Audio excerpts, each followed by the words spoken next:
તો પૂર્વ પ્રસંગમાં એવંચિત્તે સદા ભાવ્યમ વાચા ચ પરિકીર્તયેત અન્યસ્ય ભજનં તત્ર સતો ગમનમેવ ચ પ્રાર્થના કાર્ય માત્રેપી તથા અન્યત્ર વિવર્જયેત અવિશ્વાસો ન કર્તવ્યમ સર્વથા બાધકસ્તુ સહ બ્રહ્માસ્ત્ર ચાતકો ભાવ્યો પ્રાપ્તમ સેવેત નિર્મમ. ત્યાં સુધી આપણે અવગાહન કર્યું હતું. એમાં અવિશ્વાસો ન કર્તવ્યમ સર્વથા બાધકસ્તુ સહ, શ્રી મહાપ્રભુજીના વચનમાં પ્રભુ ઉપર, મહાપ્રભુજી ઉપર કે ભક્તિ માર્ગમાં કે ભગવદ આશ્રયની બાબતમાં ક્યારેય પણ અવિશ્વાસ ન કરવો જોઈએ, સર્વથા ન કરવો જોઈએ.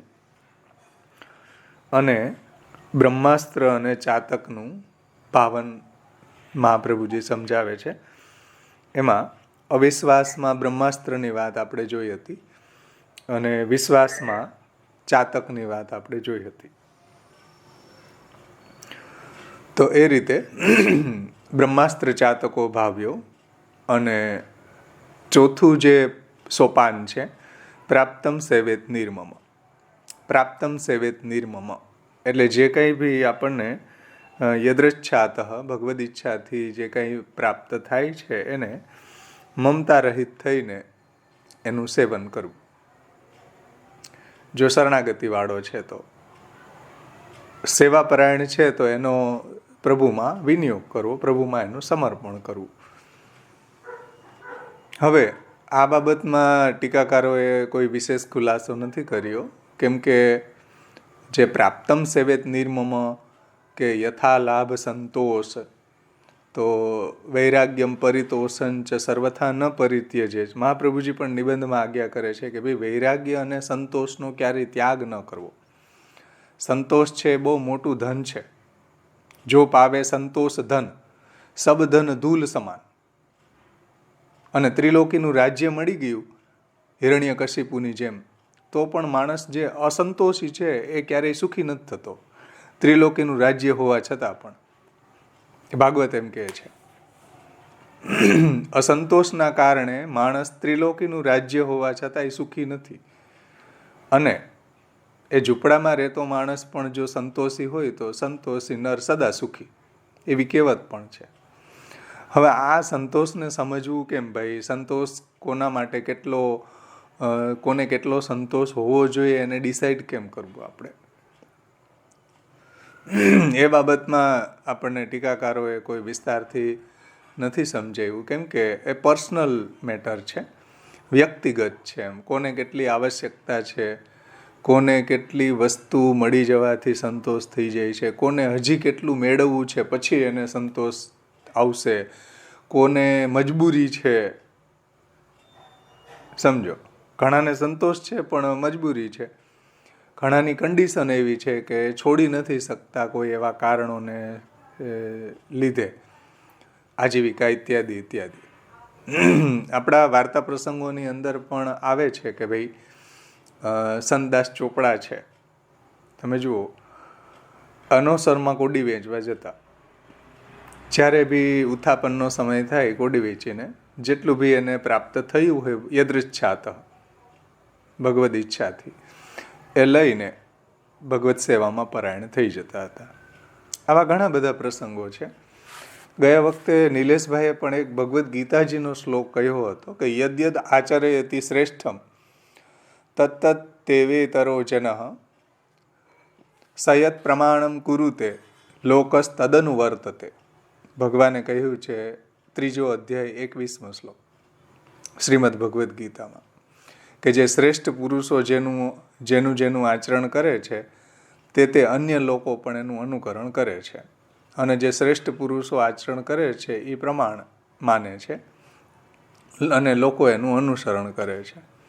તો હવે આ જે વાક્ય છે જે નિલેશભાઈએ ગયા વખતે કહ્યું હતું, બહુ સારી વાત છે અને બહુ સારો પ્રશ્ન હતો. તો હવે પુષ્ટિ સંપ્રદાયના દૃષ્ટિકોણથી આ વાક્યનો વિચાર આપણે કરીએ કે યદ્યદ આચરતિ શ્રેષ્ઠમ તત્તત તેવેતરો જનઃ, કે જે શ્રેષ્ઠ પુરુષો આચરણ કરે એનું પાછળના પણ પ્રમાણ માનીને એનું આચરણ કરે. તો આપણા સંપ્રદાયની અંદર શ્રેષ્ઠ પુરુષો કોને ગણવા?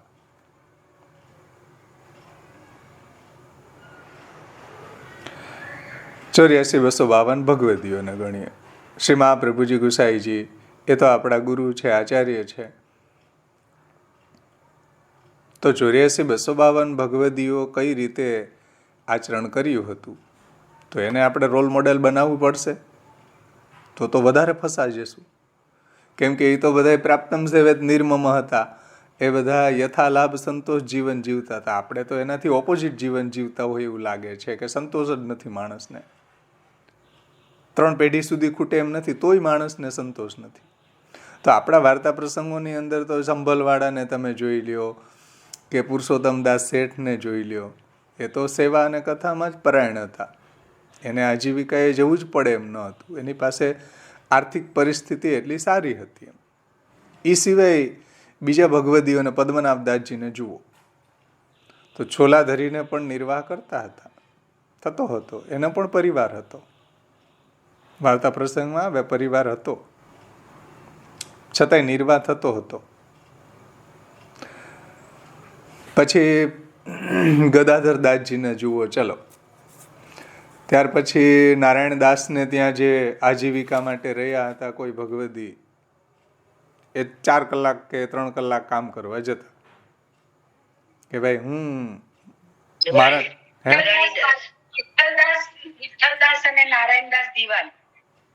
નારાયણદાસ દિવાનને ત્યાં કોઈ ભગવદી આજીવિકા માટે રહ્યા હતા. નારાયણદાસ બ્રહ્મચારી કે કોઈ હતું? વિઠ્ઠલદાસ નહીં, હા મુરારીદાસ. બરાબર. તો એણે કહ્યું હતું કે ભાઈ હું મારા ટાઈમે આવીશ, તમારું જે કામ હશે બોલો, મને આ ટાઈમ છે મારો, મને રાખવો છે, એટલે ઠાકોરજીની સેવા પહોંચીને આવીશ, પછી ઉત્થાપનનો સમય થશે ત્યારે હું ચાલ્યો જઈશ.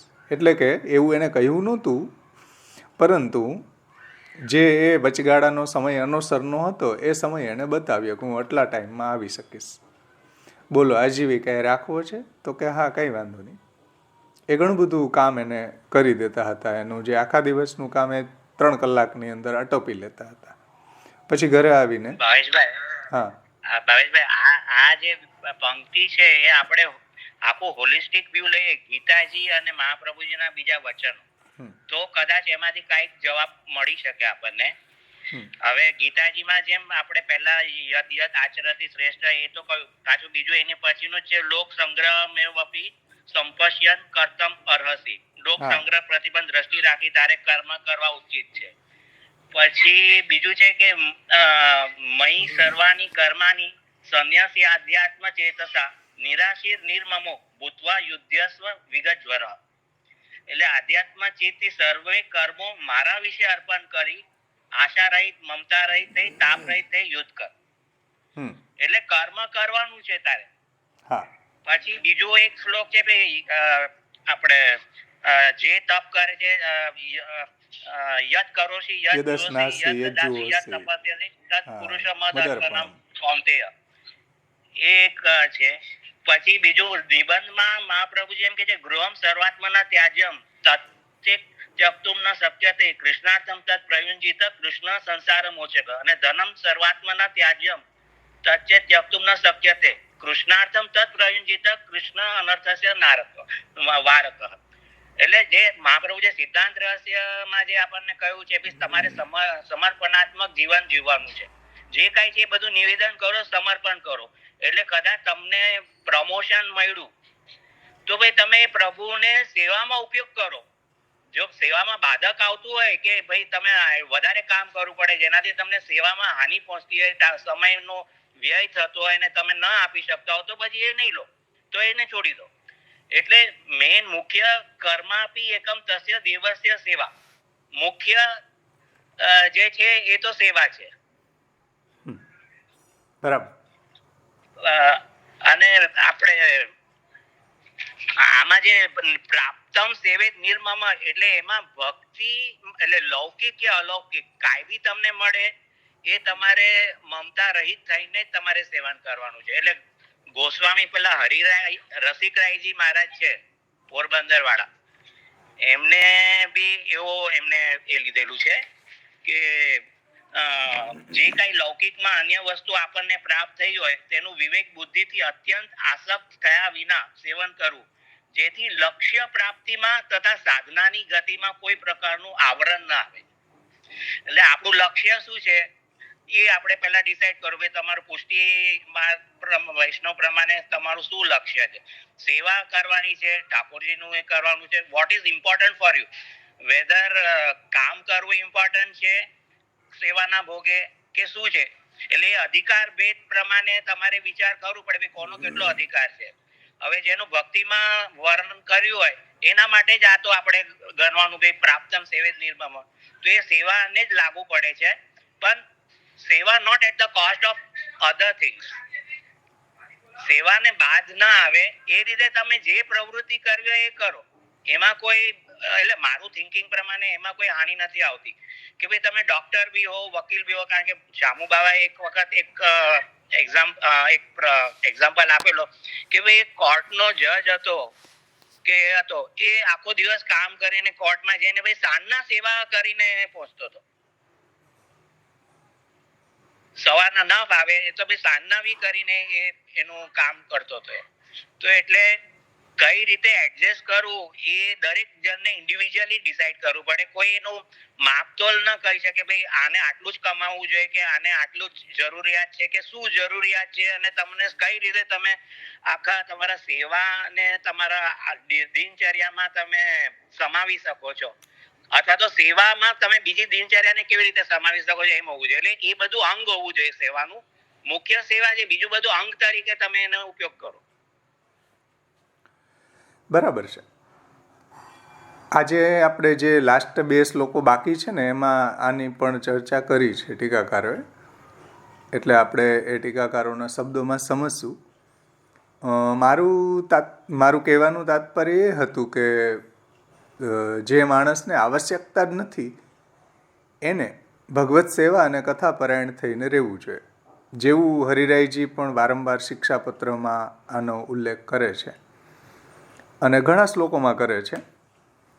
મહાપ્રભુજીએ પણ નિબંધમાં આજ્ઞા કરી છે કે વ્યાવૃત્તિમાં આજીવિકામાં વ્યગ્ર થયેલા ચિત્તને, બહિર્મુખ થયેલા ચિત્તને ફરીથી ભગવાનમાં લગાડવા માટે પઠેચ્ય નિયમમ કૃત્વા શ્રી ભાગવતમ આદરા. એટલે બહિર્મુખતા તો આવશે જ. આજીવિકામાં બહિર્મુખ થયેલા ચિત્તને ફરીથી ભગવદમય બનાવવા માટે પઠેચ્ય નિયમમ કૃત્વા શ્રી ભાગવતમ આદરાત, ભાગવતનો પાઠ કરવો, જેથી કરીને ફરીથી ચિત્ત છે એ ભગવદમય બની જાય એમ.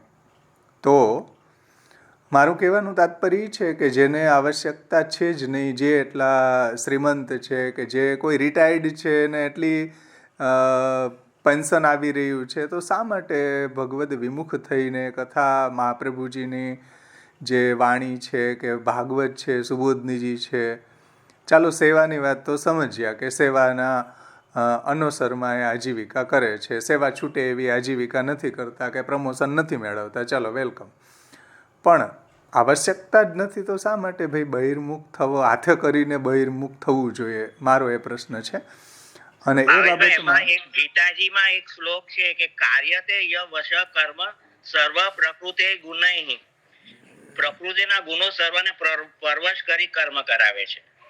હા, તો એટલે જ પ્રકૃતિના ગુણો જે છે પ્રકૃતિના. અને બીજું એમ પણ લખ્યું છે કે યજ્ઞાર્થ કર્મનો અન્યત્ર લોકો અયમ કર્મ બંધન તદર્થમ કર્મ કૌંતેય મુક્ત સંઘ સમાચાર. એટલે જે બી ભગવદ અર્થ કર્મ કરો, યજ્ઞાર્થ કર્મ કરો તો એમાં કઈ બાદ નહીં આવે. હા, પણ ક્યાં સુધી એની કોઈ લિમિટ તો હોય કે નહીં? સાવ બહિર્મુખ જ થઈ જાય ને ત્યાં સુધી ભગવદ અર્થ કર્મ કરો, ભગવદ અર્થ કર્મ કરો, એનું મીનિંગ શું? કરવું પડે કે એને ક્યાં અડચણ આવે છે, કેટલા સુધી પહોંચ્યા પછી અડચણ આવે છે, કે ક્યાં એને બાદ આવે છે.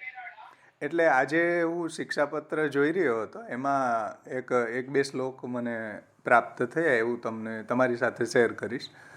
35મું શિક્ષાપત્ર છે, એમાં 5મો શ્લોક છે. એમાં હરિરાયજી આ બાબતનું તાત્પર્ય સમજાવે છે થોડું. જો કે શ્રી હરિરાયજીએ શિક્ષાપત્રમાં ઘણી જગ્યાએ આ વાતને ડીલ કરી છે. પણ અત્યારે એક ઉપલક્ષણ વિધિથી આ શ્લોક હું લઉં છું. જુઓ કે ગૃહસ્થિતસ્ય વ્યાવૃત્તિ યુતસ્ય નહીં તાદૃશામ સંગો વારયિતુમ શક્યો વ્યાવૃતેર વિનિરોધતઃ અવ્યાવૃતો ન વિશ્વાસ દાર્ઢ્યમ યેન તથા કૃતિ.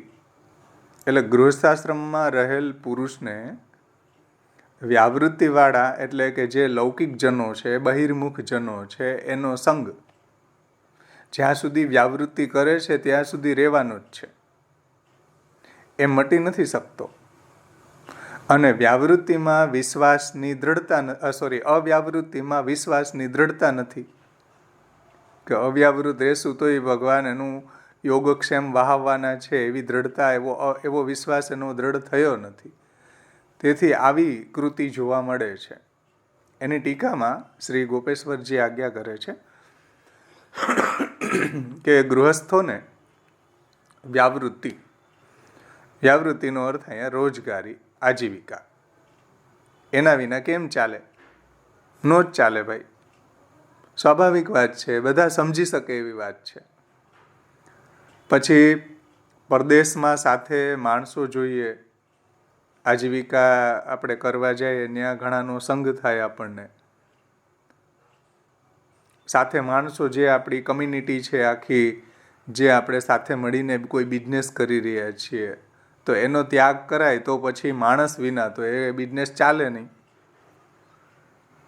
જે રાખીએ એમનાથી પણ વધારે બહિર્મુખતા આવે, આવી પ્રોબ્લેમ થાય છે, જોઈએ છીએ આપણે. તેથી ગૃહસ્થ છીએ એટલે વ્યાવૃત્તિ માટે રાખવા જોઈએ, માણસોની જરૂર પડે. અવ્યાવૃત્તિ થાય તો દુસંગ છૂટે. જો અવ્યાવૃત રહીને ભજન કરવામાં આવે તો દુસંગ છૂટે. આ ગોપેશ્વરજી ટીકામાં કહે છે. અવ્યાવૃત થાય તો દુસંગ છૂટે. કોઈ કહે કે ભાઈ તમે તો મહાન છો, હરિરાયજીને કોઈ એમ કે તમે તો બહુ મહાન છો, તમે તો ભગવત સેવાને કથા પરાયણ છો, સર્વ સામર્થ્યવાળા છો, તો વ્યાવૃત્તિ છોડી દો તો દુસંગ છૂટી જશે. આવું કહે તો, જો કે હરિરાયજીને નથી કહ્યું, કે એક જનરલ સેન્સમાં કહ્યું છે, ટીકામાં ગોપેશ્વરજીએ કહ્યું છે કે તમે બહિર્મુખ થતા હોય વ્યાવૃત્તિ કરવાથી તો વ્યાવૃત્તિ છોડી દો. આવું કહે તો કહે છે કે ભાઈ ખોટા માણસોનો ત્યાગ કરી અને ઘરમાં બેસી રહીએ તો દુસંગ ક્યાં આવવાનો છે? નથી આવવાનો. પરંતુ વ્યાવૃત્તિ તો જોઈએ, વ્યાવૃત્તિ જોઈએ, તેથી દુસંગ ન છૂટે. જેટલા આપણે વધારે વ્યાવૃત એટલો દુસંગ વધારે. માણસ તો જોઈએ, પરદેશમાં જઈએ ત્યાં રોજ નવા નવા માણસોનો મેળાપ થાય. આજીવિકાએ જઈએ ત્યાં નવા રોજ ભૂટકે. એમનું સમાધાન કરવું પડે, વાર્તાલાપ કરવો પડે, અને ઘણી વખત એની ચાપલુસી કરવી પડે. તો એમનું સમાધાન કરવું પડે. પછી દુસંગ કેમ કરીને છૂટે? Question mark. દુસંગ કેમ કરીને છૂટે? આમાં દુસંગને છોડવો કેમ? દુસંગ છોડવામાં વ્યાવૃત્તિ વિરોધી છે. દુસંગ છોડવામાં વ્યાવૃત્તિ વિરોધી છે. વ્યાવૃત્તિ ન કરીએ તો દુસંગ છૂટે. તો અવ્યાવૃત રહેવું એ તો સર્વોપરી છે. અવ્યાવૃત રહીને ભજન કરવું એ તો હું નથી કહેતો ભાઈ. ગોપેશ્વરજી હરિરાયજીની ટીકાને, હરિરાયજીના શ્લોકને ગોપેશ્વરજી ટીકામાં સમજાવે છે કે એ તો સર્વોપરી છે, ઉત્તમ છે. અને શ્રી મહાપ્રભુજીએ પણ ભક્તિવર્ધનીમાં કહ્યું છે કે અવ્યાવૃતો ભજેત કૃષ્ણમ પૂજે શ્રવણાદિભી. તો અવ્યાવૃત થઈને પૂજાથી, શ્રવણ વગેરેથી શ્રી કૃષ્ણની સેવા કરવી કે કૃષ્ણનું ભજન કરવું. આ પ્રકારે અવ્યાવૃત થાય ત્યાં દ્રઢ વિશ્વાસ એટલે કે ધીરજ જોઈએ. પાછી પ્રભુમાં એવો દ્રઢ વિશ્વાસ જોઈએ કે પ્રભુ મારો યોગક્ષેમ વહાવશે જ, એવો દ્રઢ વિશ્વાસ જોઈએ. તો એટલો દ્રઢ વિશ્વાસ ન હોય તો ધીરજ છૂટી જાય. તો વ્યાવૃત્તિ વગર ગૃહસ્થાશ્રમનો નિર્વાહ કેમ થાય? અને દ્રઢ વિશ્વાસ વગર અવ્યાવૃત ન થવાય. એને કેમ સમજવું? એમ કરીને અહીંયા ગોપેશ્વરજીએ ક્વેશ્ચન માર્ક છોડી દીધો. છે ને પ્રોબ્લેમ થવાનું જ છે. તમે એમ કહો કે ભાઈ ચલો અમે ધન સંપન્ન છીએ ખૂબ, હવે અમે વ્યાવૃત્તિ ન કરીએ તો પછી લોકો અમને કહેશે કે આ સાવ નવરા બેઠા નખો દવાડે છે. તો એનો પણ જવાબ હમણાં આપણે ગોપેશ્વરજીને ને વ્રજરાયજીને જોશું એમાં એણે આપ્યો છે. આપણે એની ટીકામાં જ જોશું. એટલે આ પ્રોબ્લેમ જે છે એ વ્યક્તિગત છે. હવે વ્યક્તિએ જે રીતના એને બહિર્મુખ ન થાય અને ભગવદમય એ રહે એવો પ્રયાસ કરવો જોઈએ. આપણે ટીકાકારોને જોશું તો વધારે આપણને ખ્યાલ આવશે કે ટીકાકારોનો એપ્રોચ શું છે આ બાબતમાં. તો આપણે જોઈએ ટીકાકારોને. જુઓ,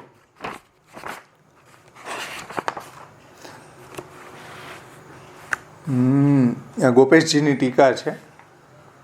યથા કથંચિત કાર્યાણિ કુર્યાદુચ્ચાવચાન્યપી કિં વા પ્રોક્તેન બહુના શરણમ ભાવયેદ હરિમ એવમ આશ્રયણમ પ્રોક્તમ સર્વેષામ સર્વદા હિતમ.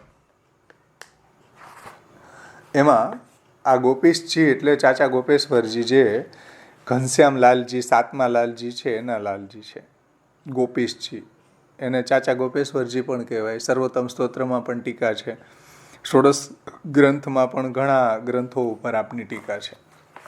તો એ શું કહે છે જુઓ, આ બાબતમાં પણ હજી એ થોડું વિસ્તારથી આપણને આ બાબતમાં સમજાવશે કે યથા કથંચિત કાર્યાણી કુર્યાદુચ્ચાવચાન્યપી. ઉચ્ચ કાર્યો, હીન કાર્યો એટલે લૌકિક કાર્યો કે વૈદિક કાર્યો, જે બી કાર્યો છે ઊંચા નીચા, એ બંને પ્રકારના કાર્યો પણ જેમ થતા હોય એમ કરો ભાઈ.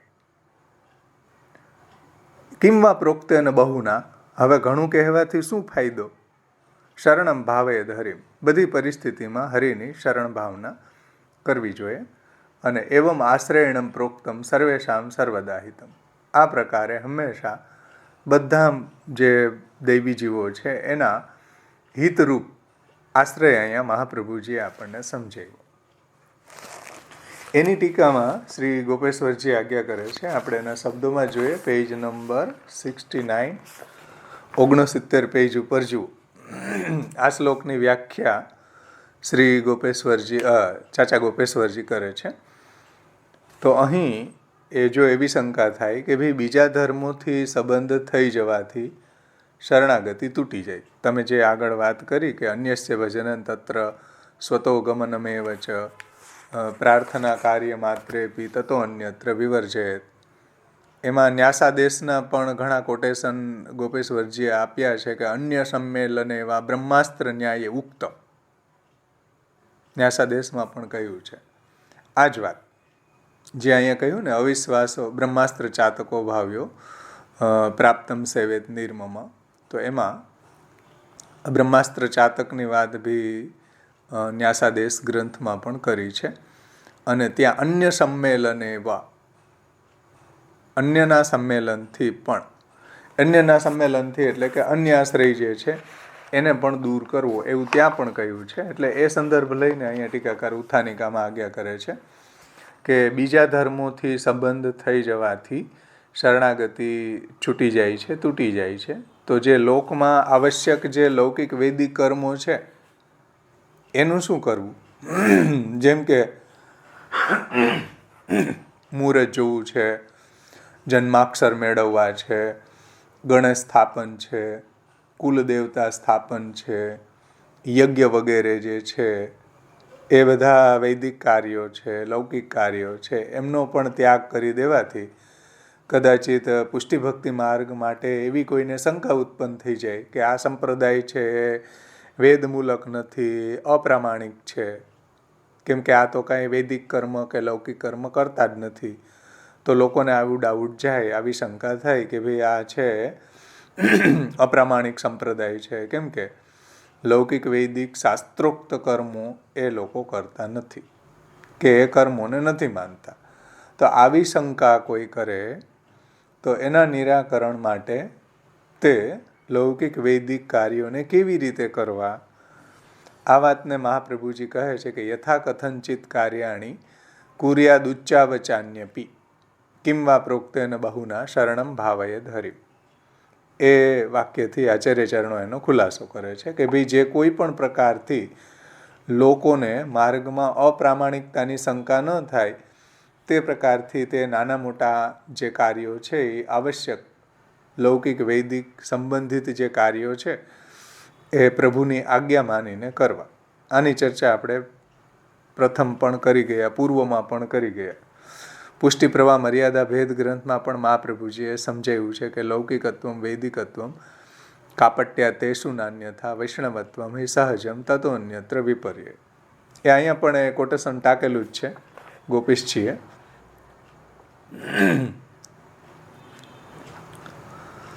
તો લોકને આવી અપ્રામાણિકતાની શંકા ન થાય એટલા માટે આવા જે લૌકિક વૈદિક કાર્યો છે એ કપટપૂર્વક કરવા જોઈએ, જેનાથી માર્ગની પ્રામાણિકતા બની રહે. પણ એમને સ્વધર્મ માનીને ન કરવા જોઈએ. સ્વધર્મ તો ભગવત સેવા, ભગવત કથા જ છે. અને ભગવાને ગીતાજીમાં પણ અર્જુનજીને કહ્યું છે, 18મા અધ્યાયનો 73મો શ્લોક અહીંયા ટાકેલો છે કે નષ્ટો મોહા સ્મૃતિર્લબ્ધ્વા તત્પ્રસાદાત મયાચ્યુત સ્થિતોસ્મિ ગત સંદેહો કરીશ્ય વચનમ તવ. કે હવે હું આપની આજ્ઞાનું પાલન કરીશ, કરીશ્ય વચનમ તવ. આ વાક્ય દ્વારા અર્જુનજીએ ભગવદ આજ્ઞા અનુસાર કાર્ય કરી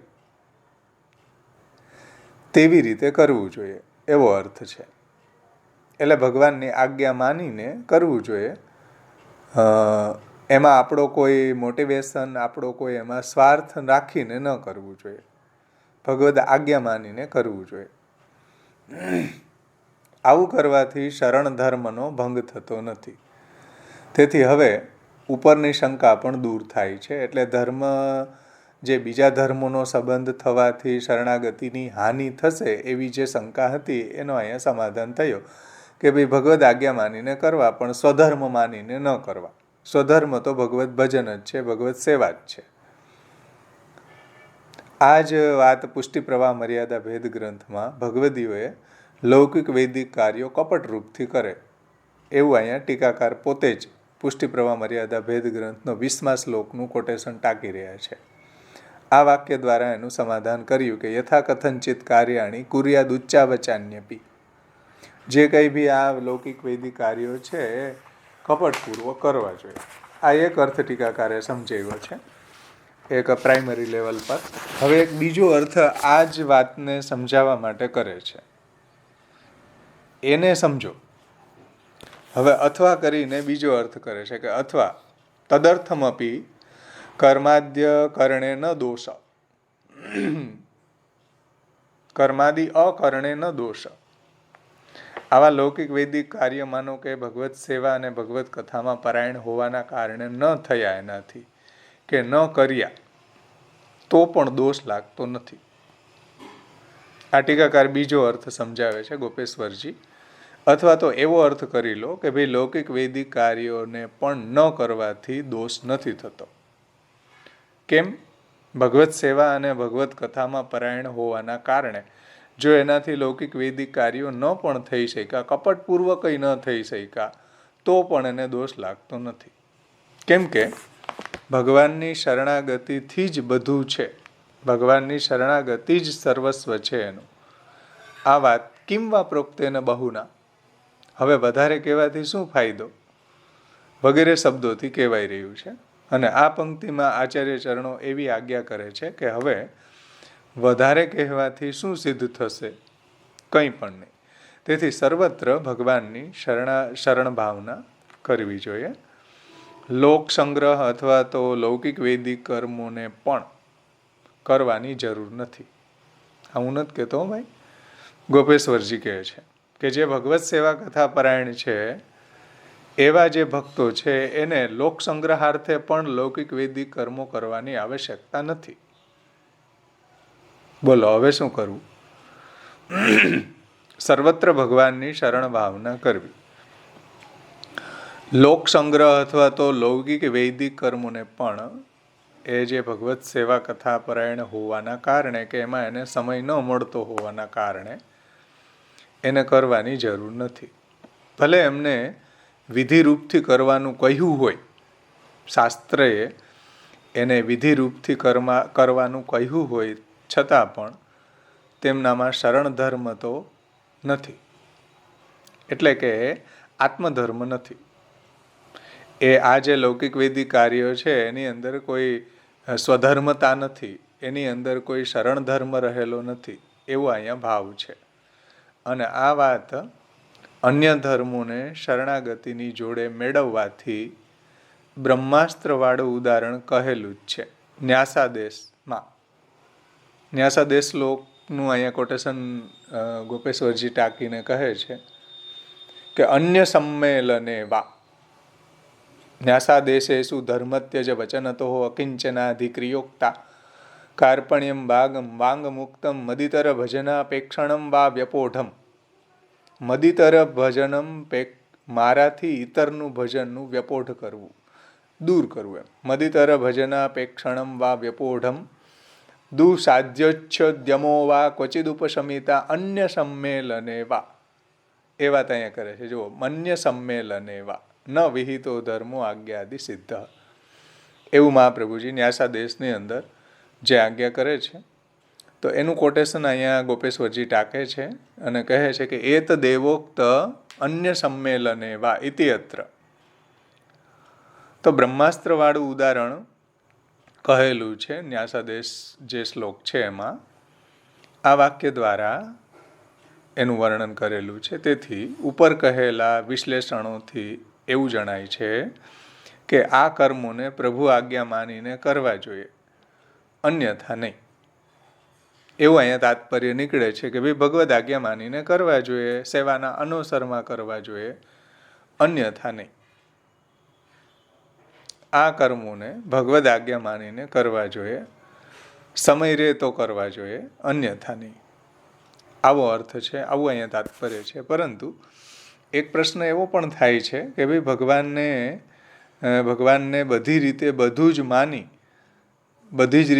જ માની તો લઈએ, પરંતુ કદાચ ભવિષ્યમાં જીવથી કોઈ પાપ થઈ જાય તો શું કરવું?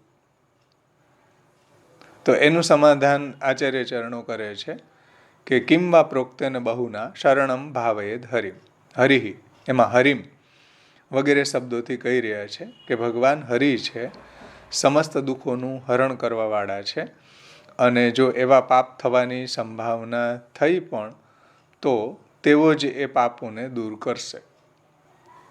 કદાચ એવું કાર્ય, લૌકિક વૈદિક કાર્ય ન કરવાથી કોઈ પાપ લાગે તો એ પાપને દૂર કરવા હરિ સમર્થ છે. એટલે ભગવત સેવા અને ભગવત કથા પરાયણ ભક્ત રહેવાના કારણે એનાથી કોઈ લૌકિક વૈદિક કાર્ય ન બની શક્યું તો એને ચલો બહુમાં બહુ શું થશે, વધુમાં વધુ એને પાપ લાગશે. તો એ હરિ છે પ્રભુ, કેમ કે મહાપ્રભુજી અહીંયા હરિ શબ્દ મૂકેલો છે. તો હરિ શબ્દથી એનું સમાધાન કરે છે કે ભગવાન હરિ છે, સમસ્ત દુઃખોનું હરણ કરવાવાળા છે, અને જો એવા પાપ થવાની સંભાવના પણ હોય તો એ ભગવાન જ એ પાપોને દૂર કરશે. એવું આશ્વાસન ભગવાને શ્રીમદ ભગવદ્ ગીતામાં 18મા અધ્યાયના 66મા શ્લોકમાં કહ્યું છે કે સર્વધર્માન પરિત્યજ્ય મામેકમ શરણમ વ્રજ અહમ ત્વા સર્વ પાપેભ્યો મોક્ષયિષ્યામિ મા શુચ. તો આ ભગવદ્ ગીતાના શ્લોકના નિરૂપણ કરેલું છે, અને ભગવદ્ ગીતાના શ્લોકના નિરૂપણ ગ્રંથ ન્યાસાદેશમાં પણ જોઈ લેવું જોઈએ. આ વાતને ન્યાસાદેશની ટીકા તમે જોશો, ગુસાઈજીની બહુ સુંદર ટીકા છે. ગુસાઈજીએ ખૂબ વિસ્તારથી ન્યાસાદેશને સમજાવ્યું છે.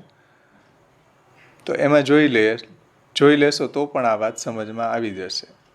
હવે આના પછી એવમ આશ્રયણમ પ્રોક્તમ, આ શ્લોક અહીંયા કમ્પ્લીટ થયો. યથા કથંચિત કાર્યાણી કુર્યાદુચ્ચાવચાન્યપી કિમ વા પ્રોક્તેન બહુના શરણમ ભાવેત હરિ. અહીંયા કોઈને કંઈ પ્રશ્ન છે આ બાબતમાં? તો આપણે એની ચર્ચા કરી. અને આ વાત અહીંયા સમજાવી છે ગોપેશ્વરજી, એટલું જ નહીં, શિક્ષાપત્રમાં હરિરાયજીએ ઘણા શ્લોકોમાં આ વાતને સમજાવી છે કે લૌકિક વૈદિક જે કાર્યો છે એ કપટપૂર્વક કરવા જોઈએ, અને ભગવત સેવા અને ભગવત કથામાં પરાયણ હોય અને કદાચ એ ન બની શક્યા કે ન પણ એને કર્યા તો એને કોઈ દોષ લાગતો નથી. આવું હરિરાયજીએ ઘણી જગ્યાએ શિક્ષાપત્રમાં સમજાવ્યું છે કે મુખ્ય પક્ષ તો આ જ છે કે લૌકિક કાર્યો જે છે આવા બધા કાર્યોને છોડીને ભગવત સેવા કથા પરાયણ રહેવું જોઈએ. હવે નથી જ થઈ શકતું તો ભગવદ આજ્ઞા માનીને કપટપૂર્વક કરવા જોઈએ. આવું ઘણી જગ્યાએ હરિરાયજીએ ઉદ્ધરણ શિક્ષાપત્રમાં ઉદ્ધૃત કર્યું છે. તો આ બાબતમાં કોઈને કંઈ પ્રશ્ન હોય તો આપણે એની ચર્ચા કરી શકીએ. બોલ.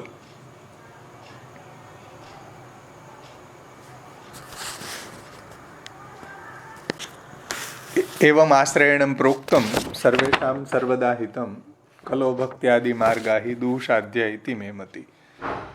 આ રીતે એવમ આશ્રયણમ પ્રોક્તમ સર્વેષામ સર્વદા હિતમ, બધાના હિત માટે શ્રી મહાપ્રભુજીએ આશ્રયને અહીંયા સમજાવ્યો છે. હવે વધારે કહેવાથી કંઈ ફાયદો નથી ભાઈ, એટલામાં તમે સમજી જાવ હોય તો સમજી જાઓ કે હરિનો આશ્રય રાખો, બીજું કાંઈ નહીં. કાંઈ ન બને તો કાંઈ નહીં, ચલો સેવાય ન થઈ, કથાય ન થઈ, વિવેકય નથી, ધૈર્ય નથી. વિવેક ધૈર્ય ભક્તિ આદિ રહિતસ્ય વિશેષતઃ પાપાસક્તસ્ય દીનસ્ય કૃષ્ણ એવ ગતિર્મમ. સર્વ સાધન હીનસ્ય પરાધીનસ્ય સર્વતઃ પાપ પીનસ્ય દીનસ્ય શ્રી કૃષ્ણ શરણમ મમ. તો શરણમ ભાવયદ હરિમ, એ વાતને હવે શ્રી ગોપેશ્વરજી સમજાવે છે. જુઓ, એવમ આશ્રયણમ પ્રોક્તમ વગેરે શબ્દોથી ઉપસંહાર કરી રહ્યા છે. સમાપ્તિ કરવામાં હવે અહીં એવમ શબ્દથી, એવમ આશ્રયણમ પ્રોક્તમથી સંપન્ન કરે છે ગ્રંથને. આનો અર્થ એવો થાય છે કે ઉપર કહેલ પ્રકારથી આશ્રયનું સ્વરૂપ વ્યવસ્થિત અને સાંગોપાંગ રીતે કહી દીધું. જુઓ, કમ્પ્લીટ મહાપ્રભુજીએ આપણને આશ્રયનું સ્વરૂપ સમજાવ્યું છે. આમાં સાંગોપાંગ સમજાવ્યું છે, અંગ સહિત સમજાવ્યું છે, આશ્રયને દ્રઢ કરવાના બધા ઉપાયો સાથે સમજાવ્યું છે, આશ્રયનું સ્વરૂપ લક્ષણ સમજાવ્યું છે, આશ્રયનું સાધન લક્ષણો પણ બધા આપણને સમજાવી દીધા આચાર્ય ચરણોએ. તો સર્વેશામ શબ્દનો અર્થ એ છે કે સમસ્ત આશ્રમવાળાઓ માટે, એટલે બ્રહ્મચર્ય હોય, ગૃહસ્થ હોય, વાનપ્રસ્થી હોય, સંન્યાસી હોય, કોઈ બી હોય, સમસ્ત વર્ણો અને સમસ્ત આશ્રમવાળા માટે, બ્રાહ્મણ, ક્ષત્રિય, વૈશ્ય, શૂદ્ર, કોઈ પણ આશ્રમમાં હોય, કોઈ પણ વર્ણનો હોય, એ બધા જીવો માટે. સર્વેશામ, સર્વેશામ એટલે બધા જીવો માટે, બધા દૈવી જીવો માટે. એ જીવો માટે ભગવદ આશ્રય કરવો સર્વદા હિતકારી છે. અર્થાત સાધનોના વગર પણ ઐહિક પારલૌકિક સમસ્ત સંપત્તિનો સાધક થઈ જાય છે. ઐહિક અને પારલૌકિક બંને બાબતોમાં ભગવાનનો આશ્રય જ રાખવો જોઈએ. કોઈ પણ સાધનોની ભાંગજળમાં પડ્યા વગર ઐહિક અને પારલૌકિક બધી બાબતોમાં એકમાત્ર શ્રી હરિનો જ શરણ ભાવના કરવી જોઈએ. તેથી એના પછી હવે શું શેષ રહી જાય? હવે એના પછી આગળ કોઈ શેષ રહી જ નથી જતું. આટલું તો થઈ જ શકે બધાથી કે એવમ આશ્રયણમ પ્રોક્તમ સર્વેશામ સર્વદા હિતમ કલો ભક્ત્યાદિ માર્ગાહિ દુષાધ્ય ઇતિ મે મતિ. તો આટલું તો કમસે કમ મહાપ્રભુજી કહે છે કે આશ્રય તો તમે પ્રભુનો રાખી જ શકો. પ્રભુનો આશ્રય આપણે રાખશું તો બધું કાર્ય પ્રભુ એનું સંપન્ન કરશે. એટલે કે ઐહિક અને પારલૌકિક જે કંઈ બી એને આ સંપ્રદાયની અંદર જે ફલદાન કરવું છે પ્રભુને, એ પ્રભુ એને પ્રમેય બલથી કરશે. તો કમસે કમ આટલું તો થઈ જ શકે. મહાપ્રભુજી કહે છે, તમે એમ કહો કે ભાઈ આશ્રય અમારાથી ન નભે, તો મહાપ્રભુજી કહે છે કે પછી તો હવે તમે પ્લીઝ, તમે હવે આ માર્ગને લાયક નથી. તમે એમ કહો કે ભાઈ આશ્રય ન નભે અમારાથી, તો પછી મેરે અંગને મેં તુમ્હારા ક્યાં કામ હે? બોલો. તો કમસે કમ આશ્રય તો કરવો જ. આશ્રય તો આપણો દ્રઢ રાખવો, અને ભગવદ આશ્રય દ્રઢ થાય એવા જે મહાપ્રભુજી અહીંયા ઉપાયો આપણને સમજાવ્યા છે, એ ઉપાયો પ્રમાણે આપણે આચરણ કરવું જ જોઈએ. કલો ભક્તિ આદિ માર્ગાહિ દુષાધ્ય ઇતિ મે મતિ. કલિયુગની અંદર ભક્તિ આદિ માર્ગ, આદિ શબ્દથી કર્મ, જ્ઞાન, ઉપાસના, મર્યાદા ભક્તિ, આ બધા માર્ગો અત્યારે દુસાધ્ય બની ગયા છે. એટલે કલો ભક્ત્યાદિ માર્ગા હિ દુસાધ્ય ઇતિ મે મતિ, એવી મારી મતિ છે, મારી સમજ છે. એ વાતને હવે ટીકાકાર સમજાવે છે. જુઓ, પરંતુ અહીં કોઈને એવી શંકા થાય કે ભાઈ સમસ્ત યુગોમાં તો સાધનો દ્વારા જ ફલ પ્રાપ્તિ થાય છે. બધા યુગોમાં તમે જુઓ, કૃતે ધ્યાયતો વિષ્ણુ, ત્રેતાયામ યજતે મખે, દ્વાપરે પરિચર્યાયામ, તો બધા યુગોમાં સાધનો બતાવ્યા છે કે સતયુગની અંદર ધ્યાન બતાવ્યું છે, કૃતે ધ્યાયતો વિષ્ણુ, ત્રેતાયામ યજતે મખે, ત્રેતામાં યજ્ઞ બતાવ્યા છે, દ્વાપરમાં પરિચર્યા બતાવી છે વગેરે. તો કોઈ એવી શંકા કરે કે ભાઈ સમસ્ત યુગોમાં તો સાધનો દ્વારા જ ફલ પ્રાપ્ત થાય છે એવું જોવા મળે છે, તો અહીં સાધનોને છોડીને કેવલ શરણાગતિની જ તમે ભાવના કરવાનું કેમ કહો છો? શરણાગતિ જ કરવાની કેમ આજ્ઞા કરો છો? તો એનું સમાધાન મહાપ્રભુજી હવે કલો ભક્ત્યાદિ માર્ગાહી દુસાધ્યા ઇતિ મે મતિમાં સમજાવે છે. એને ટીકાકારના શબ્દોમાં જ આપણે જોઈએ. અહીંયા સમજવું જોઈએ કે ભાઈ અન્ય યુગોમાં ધર્મની પ્રધાનતા છે. અન્ય યુગોમાં ધર્મની પ્રધાનતા છે.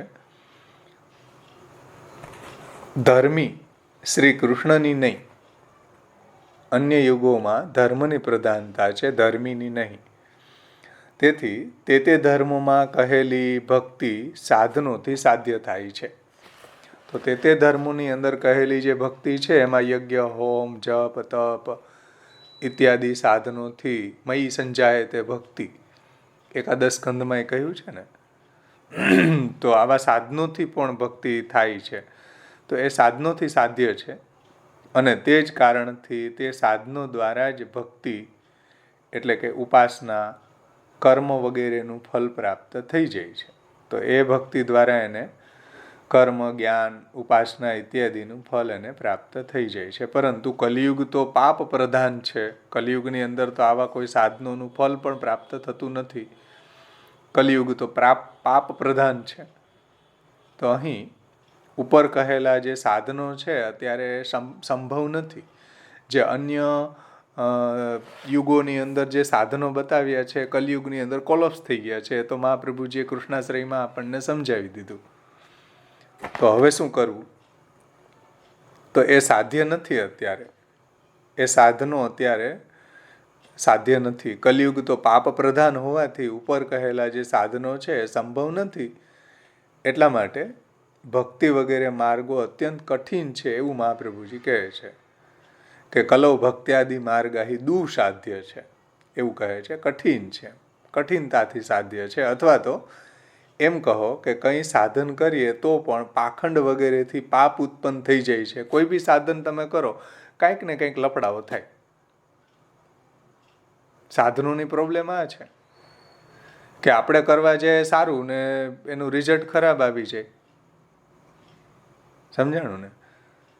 આ સાધનોની પ્રોબ્લેમ આ છે એવું ટીકાકાર એમ કહે છે કે ભાઈ સાધન કરીએ તો પણ પાખંડ વગેરેથી પાપ ઉત્પન્ન થઈ જાય છે. તેથી સાધનો સર્વથા દુસાધ્ય છે. એટલે જેમને સાધવા અત્યંત કઠિન હોય એવા જ છે, દુસાધ્ય છે. અને આ કારણોથી જ્યાં સાધનોથી સાધ્ય ભક્તિ વગેરે માર્ગ જે છે એ પણ કલિયુગમાં દુસાધ્ય છે. એટલે જે સાધનોથી સાધ્ય ભક્તિ છે, જે મર્યાદા ભક્તિ છે, એ અત્યારે કલિયુગમાં દુસાધ્ય છે. સાધનોથી સાધ્ય જે ભક્તિ છે, ભક્તિ વગેરે માર્ગો જે છે એ કલિયુગની અંદર દુસાધ્ય છે. તો પછી સતયુગ વગેરેમાં પણ જે ભક્તિ માર્ગ છે એ પણ સાધનોથી અસાધ્ય છે. અર્થાત કેવલ ભગવદ અનુગ્રહથી જ પ્રાપ્ત થઈ શકે એવા છે. બીજા યુગોમાં પણ ભગવાનના અનુગ્રહ લભ્ય છે ભક્તિ ઇત્યાદિ. તેથી કલિકાલમાં તો એના કરતાં હજી પણ વધારે એ સાધનોથી અસાધ્ય હોવાના કારણે દુસાધ્ય છે. બીજા યુગોમાં તો ચલો કે કંઈક બધા સાત્વિક લોકો તો હતા, કંઈક તો એ ધર્માચરણ ઇત્યાદિ કરતા હતા, પણ કલિયુગમાં તો એ પણ જોવા નથી મળતું. એટલે કલિયુગમાં તો વધારે દુસાધ્ય છે. કલિયુગની અંદર બધા સાધનો કોલોપ્સ થઈ ગયા છે, ખતમ થઈ ગયા છે. એટલા માટે વધારે દુઃસાધ્ય છે સાધનોથી લભ્ય, સાધનોથી સાધ્ય જે ભક્તિ છે તે. તેથી બધી રીતે ભગવાનની શરણાગતિ કરવાથી ભગવાન આવા દુઃસાધ્ય ભક્તિ માર્ગમાં પણ અનુગ્રહ કરશે. તો બધી રીતે પ્રભુના જો આપણે શરણાગતિ સ્વીકારી લઈએ, બધી બાબતોમાં, અશક્યમાં, સુશક્યમાં, બધી પરિસ્થિતિમાં જો પ્રભુની શરણ ભાવના કરવામાં આવે તો પ્રભુ કંઈક એવી અનુગ્રહ કરશે, કંઈક એવી કૃપા કરશે કે જેને કારણે આપણે ભક્તિ કરી શકીશું. અને આ કારણથી બધા પ્રકારથી શરણ ભાવના જ કરવી જોઈએ. કલો ભક્ત્યાદિ માર્ગાહી દુઃસાધ્ય ઇતિ મેમતિ એવમ આશ્રયણમ પ્રોક્તમ સર્વેષામ સર્વદાહિતમ. એટલે ભગવાનનો આશ્રય જ બધાના માટે હિતકારી મહાપ્રભુજીએ સમજાવ્યો છે. અને આ જ કારણથી બધા પ્રકારથી શરણ ભાવના જ કરવી જોઈએ, અન્ય બીજું ન કરવું જોઈએ. આ ઇતિ મેમતિ, આ પોતાનો સિદ્ધાંત બતાવવા માટે શ્રી મહાપ્રભુજીએ મેમતિ, મારી આવી સમજ છે એવું કહી રહ્યા છે મહાપ્રભુજી. ભાઈ મહાપ્રભુજીની એવી સમજ હોય તો આપણી કેવી સમજ હોવી જોઈએ? આપણા આચાર્યની, આપણા ગુરુની સમજ એવી હોય, મહાપ્રભુજીની જો સમજ એવી હોય તો આપણી પણ સમજ મહાપ્રભુજીની સમજને અનુકૂળ હોવી જોઈએ. તો ઇતિ મેમતિ કહ્યું છે. તેઓ કહે છે કે આ જ રીતે મારી સમજ છે, મારી મતિ છે. તેથી સ્વમાર્ગીઓએ પણ આ જ કરવું જોઈએ જે મહાપ્રભુજી આજ્ઞા કરી તે. જો મહાપ્રભુજીની આવી મતિ હોય તો મેં મતિ ઇત્યેવ તેન સ્વમાર્ગીયાણામ ઇદમેવ કર્તવ્યમ નાન્યદિતિ ભાવ. તો સ્વમાર્ગીઓએ પણ મહાપ્રભુજીએ જે આજ્ઞા કરી એ જ રીતે જીવવું જોઈએ, એ જ રીતે કરવું જોઈએ, ન અન્ય બીજું કંઈ ન કરવું જોઈએ. મહાપ્રભુજીની આજ્ઞાથી ઓપોઝિટ કંઈ ન કરવું જોઈએ એવું ટીકાકાર કહે છે. નાન્યદિતિ ભાવ, ન અન્યદિતિ ભાવ, બીજું કંઈ ન કરવું જોઈએ. સ્વમાર્ગીયાણામ ઇદમેવ કર્તવ્યમ. સ્વમાર્ગીઓએ, પુષ્ટિમાર્ગીઓએ, મહાપ્રભુજીના માર્ગમાં રહેલાઓએ મહાપ્રભુજીએ જે વિવેક ધૈર્યાશ્રયમાં ઉપદેશ આપ્યો છે એ જ રીતે કરવું જોઈએ, અન્ય રીતે ન જ કરવું જોઈએ. એવું અહીંયા તાત્પર્ય છે ટીકાકારનું. એવમ આશ્રયણમ પ્રોક્તમ સર્વેષામ સર્વદાહિતમ કલો ભક્તિ આદિ માર્ગાહી દુઃસાધ્ય ઇતિ મેમતિ. આમાં કોઈનો કાંઈ પ્રશ્ન છે? અહીંયા ગોપેશ્વરજીની ટીકા સંપન્ન થાય છે.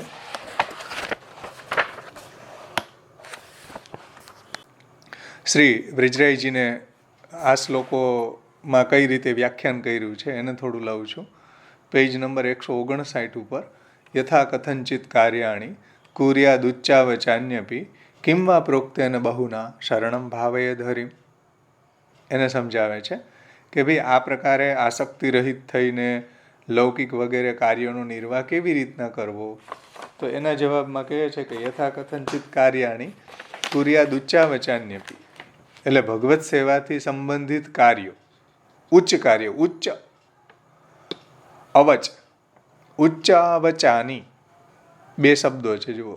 યથા કથંચિત કાર્યાણી કુર્યાદ ઉચ્ચાની અવચાની. તો ઉચ્ચાનીનો અર્થ અહીંયા ટીકાકારે એ રીતે લીધો છે કે ભગવત સેવા વગેરે, ભગવત સંબંધી કાર્યો.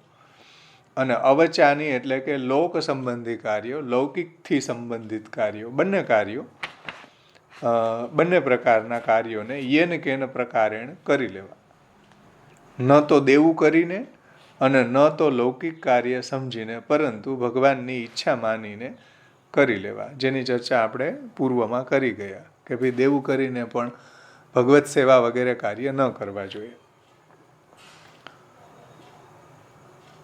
આટલું કર્યા પછી પણ જો કોઈ પ્રકારથી કોઈ બાધક ઉપસ્થિત થઈ જાય તો એનો ઉપાય મહાપ્રભુજી સમજાવે છે કે ભાઈ એટલું કરવાથી પણ કંઈક વિઘ્ન, કંઈક બાધા થાય તો કિમ વા પ્રોક્તેન બહુના શરણમ ભાવય ધર્મ વગેરે શબ્દોથી કહે છે કે બહુના પ્રોક્તેન કિમ વગેરે શબ્દોથી આચાર્ય ચરણો એ આજ્ઞા કરે છે કે ભાઈ કાલ, કર્મ, સ્વભાવ, સંગ, દેશ વગેરેથી થવાવાળા બંધનો તો અનંત છે, એનો કોઈ સ્કાય ધ લિમિટ, કોઈ લિમિટ જ નથી. કાલથી, કર્મથી, સ્વભાવથી, સંગથી, દેશથી વગેરે વગેરે અનેક બંધનો છે આપણા ગૃહસ્થાશ્રમમાં, અનંત છે. ક્યાં સુધી કહીએ? કિમ વા પ્રોક્તેન બહુના, હવે વધારે કહેવાથી શું ફાયદો?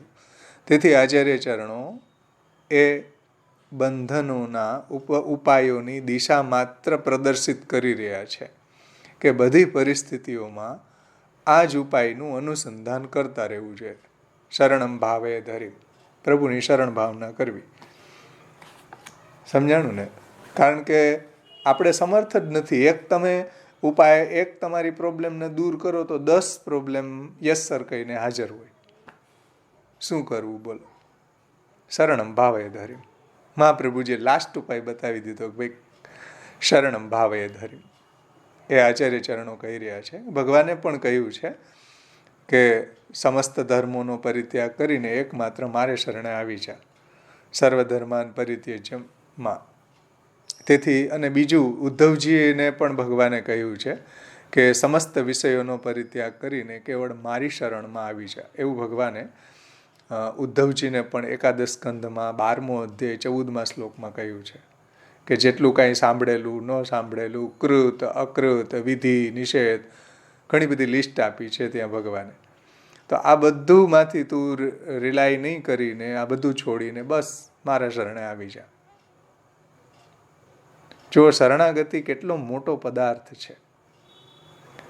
શરણાગતિ આપણા સંપ્રદાયમાં કેટલો એ દિવ્ય પદાર્થ છે.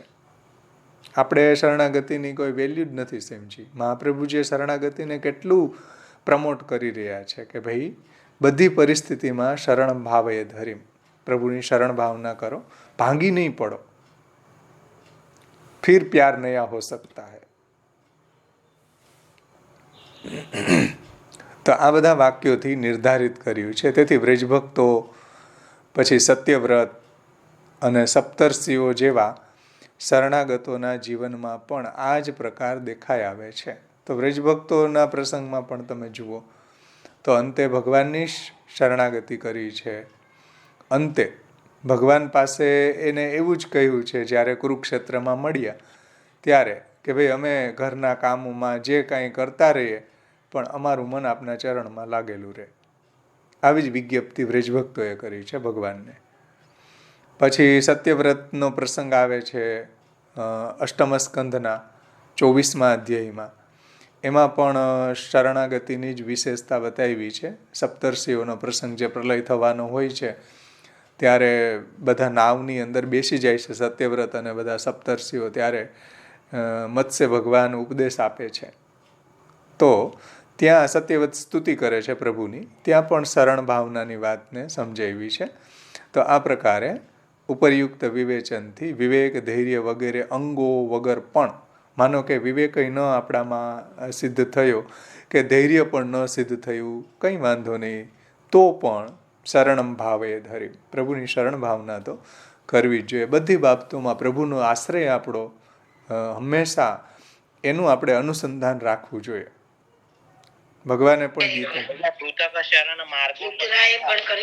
પૃથક શરણ માર્ગો ઉપદેષ્ટા નમે ભક્ત પ્રણશ્યતિ, મારા શરણાગતનો હું ક્યારેય નાશ થવા નહીં દઉં. ભગવાને કેટલું બધું આશ્વાસન આપ્યું છે શરણાગત ભક્તોને. તો વારંવાર શરણ ભાવના કરવી જોઈએ. શરણાગતિ બહુ મોટો પદાર્થ છે. બધી પરિસ્થિતિમાં જો શરણ ભાવના આપણને યાદ આવી જાય ને તો આપણે બધી ચિંતાઓથી મુક્ત થઈ જતા હોઈએ છીએ. એ હમણાં આપણે નવરત્ન ગ્રંથ લેશું ને એમાં બહુ સુંદર રીતે સમજાવ્યું છે કે બધી કન્ડિશન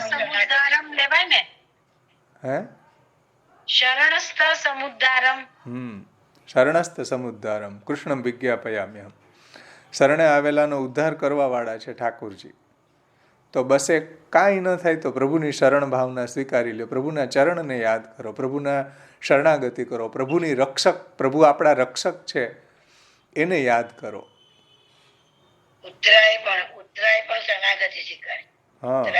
હા, જુઓ ઉત્તરાનો પ્રસંગમાં પણ ભગવાનની શરણાગતિ લીધી છે. બરાબર. વ્રજભક્તોએ પણ ભગવાનની શરણાગતિ લીધી છે. સત્યવ્રત ને ઋષિમુનિઓએ ભગવાનની શરણાગતિ લીધી છે. બધા ગોપ બાળકોને તમે જુઓ, ભગવાનની શરણાગતિ લીધી છે. નંદ યશોદાજીને જુઓ, ભગવાનની શરણાગતિ લીધી છે. આ બાજુ વસુદેવ અને દેવકીજી યાદવોને જુઓ, ભગવાનની શરણાગતિ લીધી છે. બધી પરિસ્થિતિમાં ભાગવતજીમાં આપણે એનું વર્ણન જોઈ શકીએ. તો પ્રભુ એના રક્ષક બન્યા છે, પ્રભુ એના પાલક બન્યા છે. અને પ્રભુની પણ પ્રતિજ્ઞા છે કે સકૃદેવ પ્રપન્નો યો તવાસ્મી ઇતિ યાચતે અભયમ સર્વભૂતેભ્યો દદામ્ય તદ વ્રતમ મમ. મારું વ્રત છે કે સકૃદેવ એકવાર એ અનન્ય થઈને મારે શરણે આવીને બોલી જાય કે હે પ્રભુ, હું તમારો છું. સકૃદેવ પ્રપન્નો યો તવાસ્મી ઇતિ યાચતે, હે કૃષ્ણ, હું તમારો છું. બસ એટલું બોલી જાય અનન્યતાથી, કાયા વાણી મનથી બધી રીતે અન્યાશ્રયનો ત્યાગ કરીને. સકૃદેવ પ્રપન્નો યો તવાસ્મી ઇતિ યાચતે અભયમ સર્વભૂતેભ્યો દદામ્ય તદ વ્રતમ મમ. એને હું અભયદાન આપી દઉં છું. એ મારું વ્રત છે, મારી પ્રતિજ્ઞા છે. તો આટલી મોટી પ્રતિજ્ઞા ભગવાનની છે કે બસ કમસે કમ જીવ શરણાગત થઈ જાય. એક વખત શરણાગત થઈ ગયો અનન્યતાથી તો પ્રભુ એને છોડશે નહીં ક્યારેય. આટલું મોટું આશ્વાસન મહાપ્રભુજીએ આપણને આપ્યું છે. ઠાકોરજીનો સ્વભાવને પ્રગટ કર્યો છે અહીંયા. હવે ભગવાનનો સ્વભાવ તો તમે જુઓ. એટલે ભગવાન અર્જુનજી જયારે ગીતાજીમાં ભગવાન એમને કહે છે કે સર્વ ધર્માન પરિત્યાજ્યમ મામ એકમ શરણમ વદ, મારા શરણે તું આવી જાય એમ કે એકવાર. હા, બધા ધર્મોનો ત્યાગ ટોપ કરીને. સિક્રેટ છે, એ પ્રગટ થઈ ગઈ છે. ટોપ સિક્રેટ જે હતી ને એ પ્રગટ ભગવાને ભગવદ્ ગીતામાં કરી દીધી છે. આ રહસ્ય બહુ ગુહ્યતર રહસ્ય છે, જે ભગવાન પોતે કહી રહ્યા છે કે હું તમને ગુહ્યમાં ગુહ્ય રહસ્ય આ કહું છું કે સર્વધર્માન પરિત્યજ્ય મામેકમ શરણમ વ્રજ. સમજાણું ને? તો શરણાગતિ બહુ મોટો પદાર્થ છે. અને જો બધી પરિસ્થિતિમાં પ્રભુની શરણ ભાવના થાય તો પ્રભુ બધું સંભાળી લેવા તૈયાર છે. અભયમ સર્વભૂતેભ્યો દદામ્ય તદ વ્રતમ મમ. બધા પ્રાણી માત્રને મારા શરણે આવવાથી હું અભયદાન આપી દઉં છું એને. આવું વચન ભગવાનનું છે. સમજો? એ વાત મહાપ્રભુજી અહીંયા સમજાવવા માંગે છે કે ભાઈ કિમ વા પ્રોક્તેન બહુના શરણમ ભાવે ધરી. ભાઈ કમસે કમ કાંઈ ન થાય તો કાંઈ નહીં, પ્રભુની શરણ ભાવના તો કરી શકીએ કે નહીં? એટલું જ કરશો ને તોય પ્રભુ બધું સંભાળી લેશે. પ્રભુ બધો યોગ અને ક્ષેમ વહાવી લેશે. તમારે કોઈ ચિંતા કરવાની જરૂર નથી ભગવાનના શરણે ગયા પછી. એવું તાત્પર્ય શ્રી આચાર્ય ચરણોનું છે. કેટલું મોટું આશ્વાસન આપણા માટે છે આપણા જીવનમાં કે કાંઈ નથી બની શક્યું, ભક્તિ ન બની શકી, વિવેક ન આવ્યો, ધૈર્ય ન આવ્યું, કાંઈ ન આવ્યું, પાપાસક્ત ઓર છીએ, સંસારમાં આસક્ત ઓર છીએ, તો પણ કમસે કમ એટલું તો કરી શકે કે ભાઈ શરણમ ભાવે ધર્યું, શરણમ ભાવે ધર્યું, હરિની શરણ ભાવના તો કરી શકે. તો એ રહસ્ય અહીંયા મહાપ્રભુજી આપણને, જેમ ભગવાને ટોપ સિક્રેટ જે કહી દીધી ને ભગવદ્ ગીતામાં, એવી ટોપ સિક્રેટ મહાપ્રભુજી આપણને પુષ્ટિજીવોને કહી દીધી છે કે કિમ વા પ્રોક્તેન બહુના શરણમ ભાવે ધર્યું એવમ આશ્રયણમ પ્રોક્તમ સર્વેશામ સર્વદા હિતમ કલો ભક્ત્યાદિ માર્ગાહી દુસાધ્ય ઇતિ મેમતી. આ ટોપ સિક્રેટ પ્રગટ થઈ ગઈ છે અહીંયા, જે મહાપ્રભુજી આપણને કહી છે. એવમ આશ્રયણમ પ્રોક્તમ સર્વેશામ સર્વદા હિતમ કલો ભક્ત્યાદિ માર્ગાહી દુસાધ્ય ઇતિ મેમતી. એને હવે શ્રી બ્રિજરાયજી સમજાવે છે કે આ પ્રકારથી વિવેક, ધૈર્ય, આશ્રયથી યુક્ત પુષ્ટિ ભક્તિ માર્ગનો ઉપદેશ કરીને આચાર્ય ચરણો હવે એવમ વગેરે શબ્દોથી ઉપસંહાર એટલે સમાપ્તિ કરી રહ્યા છે, સંપન્ન કરી રહ્યા છે ગ્રંથને. તો એવમ શબ્દનો અર્થ છે પાછલા જે 16 શ્લોકમાં કહેલા પ્રકારથી આશ્રયણમ. એવમ એટલે આ પ્રકારે મેં 16 શ્લોક સુધીમાં જે ઉપદેશ આપ્યો એ પ્રકારે આશ્રયણમ પ્રોક્તમ એનો અર્થ છે ભગવદ આશ્રય રૂપી પુષ્ટિ માર્ગ. પ્રોક્તમ એ શબ્દમાં જોડાયેલ જે પ્ર ઉપસર્ગ છે એનો અર્થ એવો છે, જો પ્રોક્તમ કહ્યું છે, ઉક્તમ નહીં કહેતા પ્રોક્તમ કહી રહ્યા છે, તો પ્ર ઉપસર્ગ લગાડીને કહી રહ્યા છે કે એવમ આશ્રયણમ પ્રોક્તમ. તો એને ટીકાકાર સમજાવે છે કે ભાઈ પ્ર ઉપસર્ગ લગાડ્યો છે એનું તાત્પર્ય એ છે કે આચાર્ય ચરણોએ આશ્રયના સ્વરૂપને સ્વતંત્ર રૂપથી અને વિવેક ધૈર્યની જોડે પણ સુચારુ રીતે નિરૂપણ કર્યું. પ્રોક્ત એટલે સારી રીતે કર્યું કે કેવલ આશ્રયથી અને વિવેક ધૈર્યની સાથે આશ્રય. સમજો, વિવેક અને ધૈર્ય હશે તો આશ્રય દ્રઢ થશે, એ એક પ્રકાર. એટલે વિવેક અને ધૈર્યની સાથે આશ્રય, અને એક પ્રકાર કેવલ આશ્રય. કેવલ આશ્રય હશે તો પણ વિવેક અને ધૈર્ય સંપન્ન થઈ જશે. એમ એ રીતના પ્રોક્તમ સારી રીતે સુચારુ રીતે કહ્યું, બે રીતે કહ્યું. એમ સમજાણું ને? સ્વતંત્ર રૂપથી આશ્રય અને વિવેક ધૈર્યની સાથે આશ્રય, એમ સુચારુ રીતે નિરૂપણ કર્યું છે. અને આ ભગવદ આશ્રયમાં કોઈ વર્ણ આશ્રમ ની કોઈ એવી કોઈ બંધનો નથી. એનાથી રહિત સમસ્ત જીવો માટે પણ સર્વદા હિતકારી છે. એટલે વર્ણ હોય કે વર્ણ બાહ્ય હોય, બધાના માટે ભગવદ આશ્રય તો કરી શકે. શાસ્ત્રમાં બતાવેલા સાધનો છે એમાં આવા મર્યાદાઓ છે કે ભાઈ આ સાધન બ્રાહ્મણ કરી શકે, આ સાધનો છે ક્ષત્રિય કરવાના, આ વૈશ્ય કરવાના, આ શૂદ્રએ કરવાના. એની અંદર આવા બંધન છે. આ સાધન આ આશ્રમમાં જ કરવાનું, આ આશ્રમમાં ન કરવાનું. સમજો, તો એવા બંધનો શાસ્ત્રમાં વર્ણિત છે. પરંતુ આશ્રયની અંદર આવા કોઈ બંધનો નથી. કોઈ પણ આશ્રય, કોઈ પણ વર્ણમાં રહેલો, કોઈ પણ આશ્રમમાં રહેલો, અથવા તો કોઈ પણ પંચમ વર્ણવાળો હોય, એ પણ ભગવાનનો આશ્રય તો કરી શકે. જે શ્રીમદ ભાગવતમાં જે શ્લોક આપ્યો છે ટીકાકાર આગળ સમજાવે છે, કિરાત ઉણાંદ પુલિંદ પુલકશા વાળો આગળ આવે છે. કહેવાનું તાત્પર્ય છે કે કોઈ પણ હોય ભગવાનનો આશ્રય કરી શકે. સમસ્ત જીવો માટે સર્વદા, એટલે કે કલિયુગમાં અને આવવાવાળા યુગોમાં પણ સારા ખરાબ બંને સમયોમાં એમના અધિકાર અનુસાર ઉત્તમ ફલ આપનારો ભગવદ આશ્રય છે. આટલો મોટો આશ્રયની મહાપ્રભુજી એની વિશેષતા, એની વિલક્ષણતાને, આશ્રયની વિલક્ષણતાને સમજાવી છે કે અત્યારે જ નહીં, આવા ગમે એવો હડાહડ કલિયુગ આવી જાય, સારા ખરાબ બધી કન્ડિશન આવે આપણા જીવનમાં, બધી પરિસ્થિતિમાં એકમાત્ર એવમ આશ્રયણમ પ્રોક્તમ સર્વેશામ સર્વદા હિતમ. કેટલું સુમધુર વાક્ય છે મહાપ્રભુજીનું, કેટલું મોટું આશ્વાસન છે આપણા માટે કે સર્વેશામ સર્વદા હિતમ, બધા માટે એવમ આશ્રયણમ પ્રોક્તમ. આ આશ્રયનો ઉપદેશ મેં આપેલો છે, જે બધાનો હિતકારી છે, બધાનો કલ્યાણકારી છે. એ ગમે એવો કલિયુગ આવી જશે તો પણ ભગવાનનો આશ્રય તો ફલરૂપ થશે ને થશે જ. એમાં કોઈ પ્રોબ્લેમ નથી.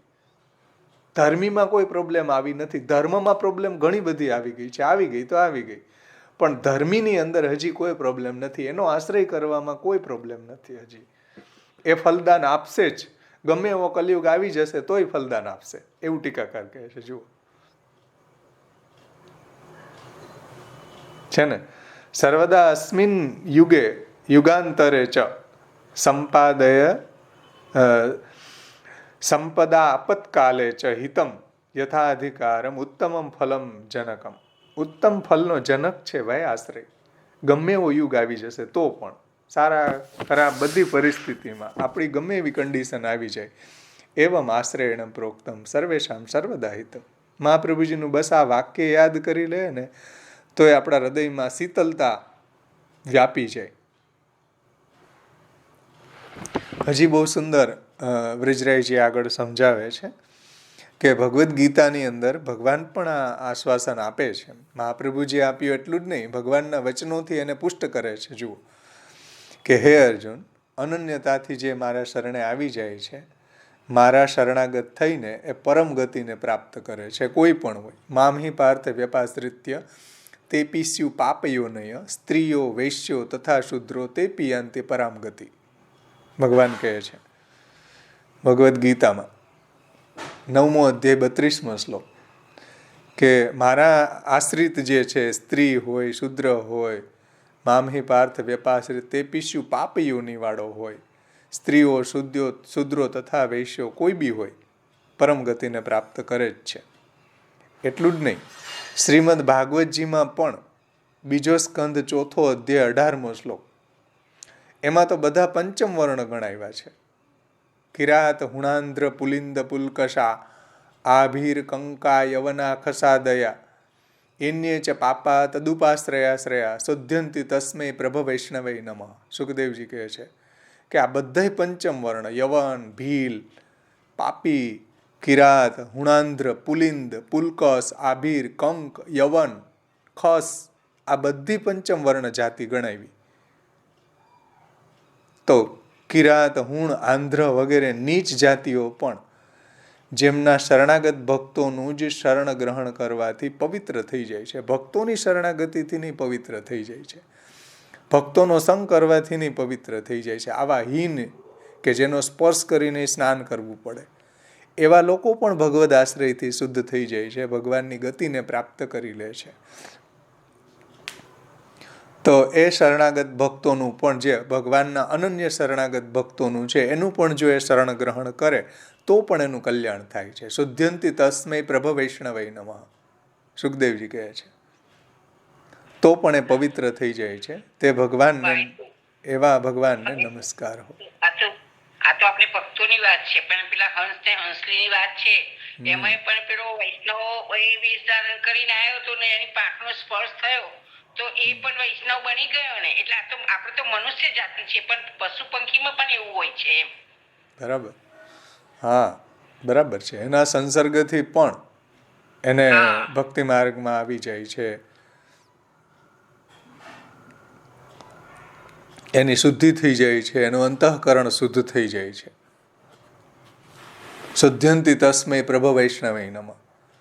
આ બધા વાક્યોથી આ જ નિર્ધારિત થયું છે. આપણા વાર્તા પ્રસંગમાં પણ જોઈએ ને, મેં ઢીમર છે, કટહરિયા છે, શિકારી, બાદશાહના શિકારી રૂપ મુરારીદાસ ઇત્યાદિ ઇત્યાદિ જે છે, એને પણ મહાપ્રભુજીની શરણે આવવાથી, પ્રભુનો જે આશ્રય પ્રાપ્ત થવાથી એનો પણ ઉદ્ધાર થયો છે, એને પણ ભગવત પ્રાપ્તિ થઈ છે.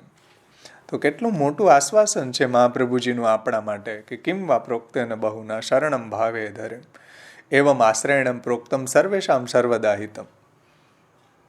તો આ વાક્યોથી નિર્ધારિત થાય છે. પરંતુ અહીંયા પ્રશ્ન એવો થાય કે ભાઈ જો ભગવાનનો આશ્રય કરવાથી જ બધું સિદ્ધ થાય છે, તો પછી સ્વયં ભગવાને શ્રીમદ ભાગવતમાં આ બધા માર્ગોને પ્રગટ કર્યા છે કે યોગાશ્રય મયા પ્રોક્તા, મેં કલ્યાણના 3 માર્ગો પ્રગટ કર્યા છે, કર્મ માર્ગ, જ્ઞાન માર્ગ, ભક્તિ માર્ગ ઇત્યાદિ ઇત્યાદિ. એનું શું?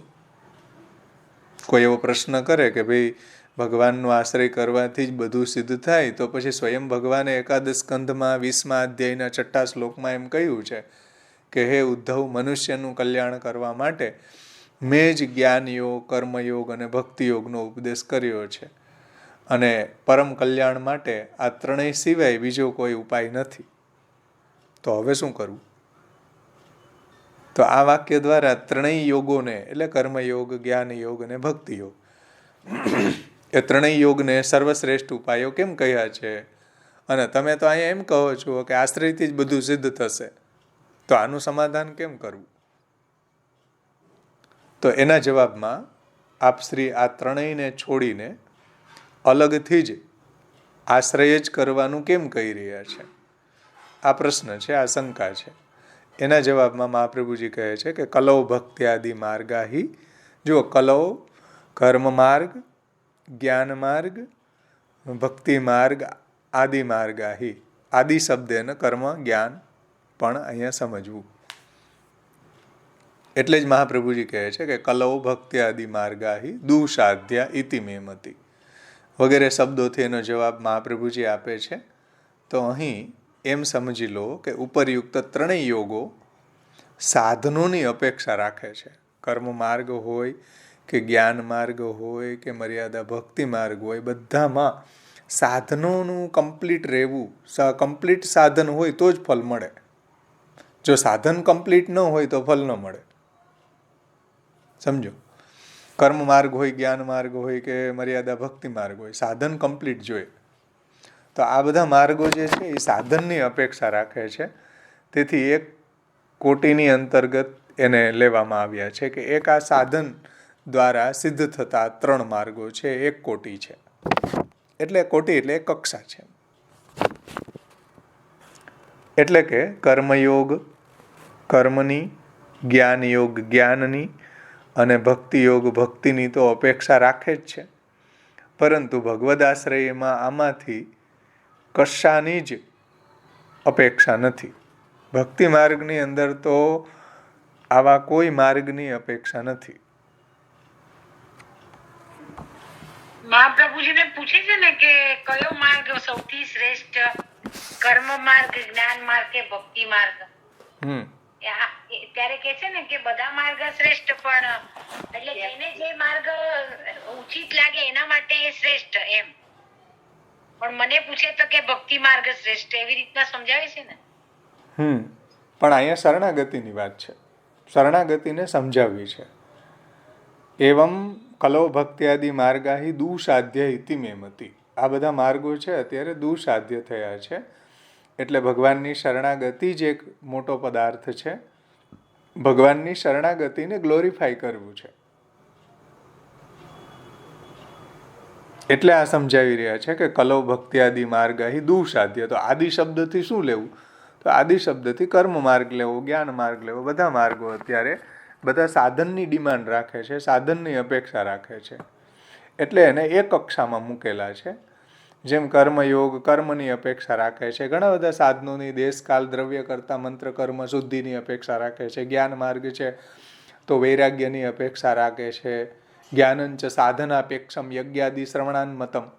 મહાપ્રભુજી પણ સંન્યાસ નિર્ણયમાં કહે છે કે જ્ઞાન જે છે એ ઘણા બધા સાધનની ડિમાન્ડ રાખે છે. જ્ઞાનંચ સાધનાપેક્ષમ યજ્ઞાદિ શ્રવણાન્મતમ. યજ્ઞ અને શાસ્ત્રોનું શ્રવણ ઇત્યાદિ જે છે એનાથી વૈરાગ્ય પ્રાપ્ત થશે વગેરે. ભક્તિ માર્ગની અંદર પણ મર્યાદા ભક્તિ માર્ગમાં પણ ઘણા બધા સાધનો, યજ્ઞ, જપ, તપ, હોમ વગેરે સાધનો કરવાથી મયી સંજાય તે ભક્તિ, ભગવાનમાં ભક્તિ થાય છે. જન્માંતર સહસ્રેષુ તપો ધ્યાન સમાધિભિ નરાણામ ક્ષીણ પાપાનામ કૃષ્ણ ભક્તિર પ્રજાયતે. આ બધી ડિમાન્ડ રાખે છે કે ઘણા બધા સાધનો કરે ત્યારે એનો પાપનાશ થાય, પાપનાશ થાય પછી એને ભગવાનમાં ભક્તિ થાય. જન્માંતર સહસ્રેષુ તપો ધ્યાન સમાધિભિ, તપ, ધ્યાન, સમાધિ, હોમ, યજ્ઞ ઇત્યાદિ ઇત્યાદિ અનેક સાધનો કરે પછી એના પાપનાશ થાય, પછી એને ભક્તિ થાય. તો આ બધા બહુ ક્લિષ્ટ છે ભાઈ, એટલા બધા સાધન સાધ્ય છે આ બધી વાતો. પરંતુ શરણાગતિની અંદર તો આવા કોઈ જાતના સાધનોની અપેક્ષા નથી. સમજાણું ને? પરંતુ ભગવદ આશ્રયમાં આમાંથી કશું જ ની અપેક્ષા નથી. અને તે આ ત્રણેયનો અનુકલ્પ છે. તેથી અલગથી શરણ માર્ગનું વર્ણન કરવામાં આવ્યું છે. મહાપ્રભુજીએ પણ પૃથક શરણ માર્ગોપદેષ્ટા છે એવું ગુસાઈજી સર્વોત્તમ સ્તોત્રમાં નામ પણ કહે છે કે ભાઈ શરણ માર્ગ એક અલગ માર્ગ છે જેમાં ભગવાન ખુદ આવી રહ્યા છે ભક્ત પાસે. આ બધા માર્ગોની અંદર તો જીવ સાધન કરીને ભગવાન સુધી જાય છે. શરણાગતિનો માર્ગ એવો છે કે જેમાં પ્રભુ પોતે સામે ચાલીને ભક્ત પાસે આવી રહ્યા છે. એવમ આશ્રયણમ પ્રોક્તમ સર્વેશામ સર્વદાહિતમ કલો ભક્ત્યાદિ માર્ગાહિ દુસાધ્ય ઇતિ મેમતિ. બીજા બધા માર્ગો ભગવાન પાસે જવાના છે સાધનથી. શરણાગતિનો માર્ગ એવો છે કે જેમાં ભગવાન પોતે જે શરણાગત છે એની પાસે આવી રહ્યા છે. જુઓ માર્જારી સાવક ન્યાયમાં કે એમાં જીવ કંઈ સાધન કરતું જ નથી, બધું જ ભગવાન જ સંભાળે છે એનું. જીવે બસ પ્રભુની શરણાગતિ કરવી. જે માર્જારી સાવક ન્યાય સમજાવ્યો છે ને એમાં આ જ વાત સમજાવી છે જે રામાનુજ સંપ્રદાયની અંદર આપણે ત્યાં પણ મહાપ્રભુજી એ વાતને સમજાવી છે પૃથક શરણ માર્ગોપદેષ્ટા દ્વારા. સર્વધર્માન પરિત્યજ્ય મામેકમ શરણમ વ્રજ દ્વારા. તો એક પૃથક શરણ માર્ગ છે ભાઈ કે જેનાથી ભક્તિ નથી નભી શકતી. એ પણ ભગવાનની શરણાગતિના માર્ગ ઉપર શરણાગતિના માર્ગ ઉપર બેસી ગયો છે, ભગવાનના ચરણ કમળના, ભગવાનના શરણના, ભગવાનના આશ્રયે બેસી ગયો છે, તો પણ એને અભયમ સર્વભૂતેભ્યો દદામ્ય તદ વ્રતમ મમ, ભગવાનનું વ્રત છે કે હું એને અભયદાન આપી દઉં છું.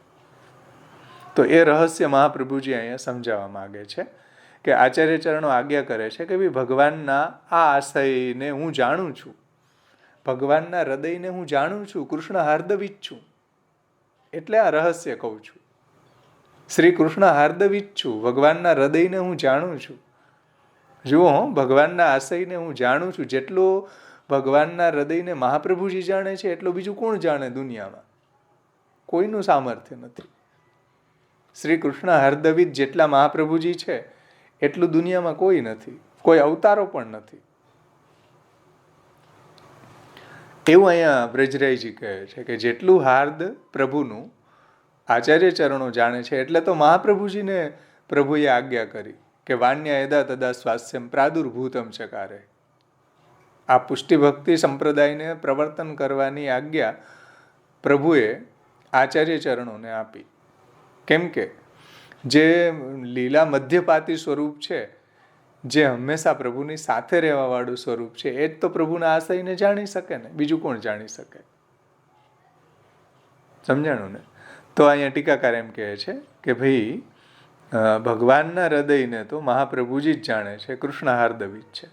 ભગવાનના આ આશયને હું જાણું છું, તેથી એમ કહી રહ્યા છે ઇતિ મે મતિ, મારી આવી સમજ છે કે એવમ આશ્રયણમ પ્રોક્તમ સર્વેશામ સર્વદા હિતમ કલો ભક્ત્યાદિ માર્ગા હિ દુષાધ્ય ઇતિ મે મતિ.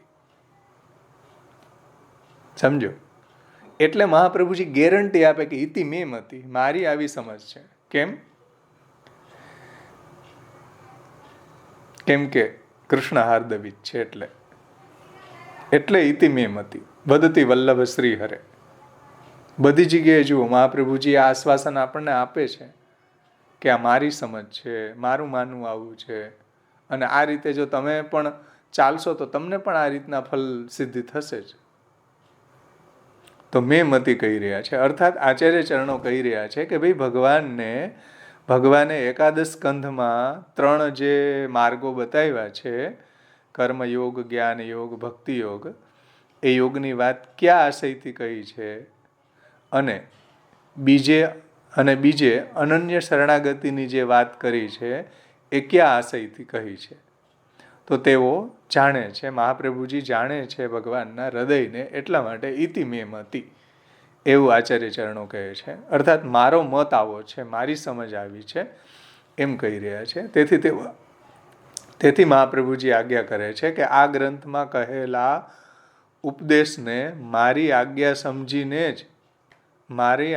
સમજીને જે ભગવાનનો આચાર્ય ચરણોનો આશ્રય કરશે તેને ભગવાન અવશ્ય આશ્રય સિદ્ધ કરાવી દેશે.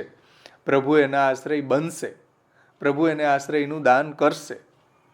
આવું મારી મતિ છે, મારી સમજ છે, મહાપ્રભુજીની સમજ છે.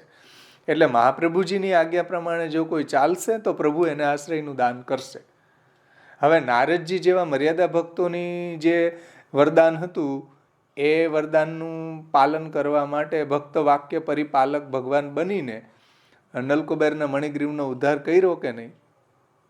જો મર્યાદા ભક્તનું વરદાનનું પાલન કરવા ભગવાન આવી ઉલુખલ લીલા કરીને પણ નલકુબેર મણિગ્રીવનો ઉદ્ધાર કરતા હોય તો સાક્ષાત જે ભગવાનના મુખારવિંદ રૂપ જે આપણા આચાર્ય ચરણો છે એની આજ્ઞા પ્રમાણે જો આપણે જીવીએ તો એમાં કૈમુતિક ન્યાયથી કેવું શું કે ભગવાનનો આશ્રય ન બને? એવું તો પોસિબલ જ નથી. એમ મહાપ્રભુજીની આજ્ઞા પ્રમાણે ચાલીને જો કોઈ ભગવાનનો આશ્રય કરતા હોય તો એને પ્રભુ આશ્રયનું દાન કરે જ, એમાં કોઈ જાતનો સંશય છે જ નહીં. એમાં અવિશ્વાસો ન કર્તવ્યમ સર્વતા બાધકસ્તુ સ. મહાપ્રભુજીની આજ્ઞા પ્રમાણે ચાલીને જો કોઈ કૃષ્ણના શરણે જાય તો પ્રભુ એને અભયદાન આપે જ છે. અભયમ સર્વભૂતેભ્યો દદામ્ય તદ વ્રતમ મમ. એટલે ટીકાકાર એમ કહે છે કે આચાર્ય ચરણોની આજ્ઞા સમજીને જો કોઈ મહાપ્રભુજીનો આશ્રય કરે, મહાપ્રભુજીના ચરણ કમળનો દ્રઢ આશ્રય કરે, પ્રભુના ચરણ કમળનો દ્રઢ આશ્રય કરે તો ભગવાન અવશ્ય એનો આશ્રય સિદ્ધ કરશે જ, પ્રભુ એનો આશ્રય બનશે જ. એવી મહાપ્રભુજીની સમજ છે, મહાપ્રભુજીની મતિ છે. હવે એમાં કોઈએ અવિશ્વાસ ન કરવો જોઈએ જો આપણે મહાપ્રભુજીના સેવક હોઈએ તો. એવું આશ્વાસન આપણને લાસ્ટમાં આચાર્ય ચરણોએ આપ્યું છે કે એવમ આશ્રયણ પ્રોક્તમ સર્વેશામ સર્વદા હિતમ કલો ભક્ત્યાદિ માર્ગાહી દુસાધ્ય ઇતિ મે મતિ. તો આ કૃષ્ણનું હૃદય ખોલીને મહાપ્રભુજીએ આપણને આ સમજાવ્યું છે કે ભાઈ કૃષ્ણનું હાર્દ આવું છે આશ્રયની બાબતમાં.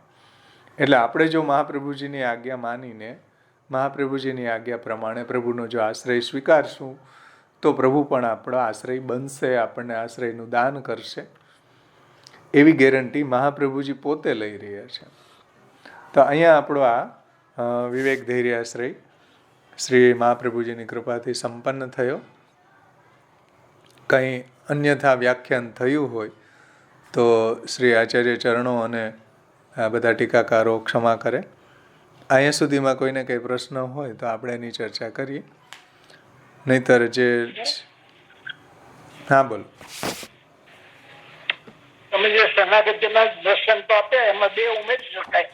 એક દ્રૌપદીનું કે જયારે દ્રૌપદી બીજા બધાનો આશ્રય છોડીને જયારે કૃષ્ણનો આશ્રય કર્યો ત્યારે પ્રભુએ એનો એનો આશ્રય બન્યા, એનું રક્ષણ કર્યું. જુઓ હા, અભયમ સર્વભૂતેભ્યો દદામ્ય તદ વ્રતમ મમ, અભયદાન આપ્યું દ્રૌપદીને, ઓતરાને આપ્યું. સમજો, એ બધા ભક્તોના પ્રસંગો આપણે જોઈ શકીએ. ભાવેશભાઈ, આ ગોકુલનાથજી માલા તિલકનું રક્ષણ કર્યું એ આખામાં આશ્રય આવી જશે ને? કારણ કે પેલો સંન્યાસીનો સરસ આગતા સ્વાગતા કરે છે. મહાપ્રભુજીનું વચન બધા યાદ રાખવું જોઈએ. કલ્પિત એવ બાધસ્યાત. હા, બરાબર. કલ્પિત એવ બાધસ્યાત. અમે કઈ કલ્પિત કહેતા હોય તો બાધ થાય. ભાઈ અમે જે કંઈ કહી રહ્યા છીએ એ બધું જ ભગવદ આજ્ઞા પ્રમાણે જ કહી રહ્યા છીએ. મહાપ્રભુજી નિબંધમાં કહે છે કે વિરુદ્ધ કરણમ નાસ્તિ પ્રક્રિયા ન વિરુદ્ધ્યતે કલ્પિતેરેવ બાધસ્યાદ અવોચામ પ્રમાણતા. વિરુદ્ધ કરણમ નાસ્તિ, અમે કોઈ વિરુદ્ધ વાત કરતા નથી. અમે જે કંઈ કહીએ છીએ એ શાસ્ત્રની જ વાત કરીએ છીએ. એટલે કલ્પિત પ્રકારે કોઈ કાંઈ કરે ને તો બાધ થાય.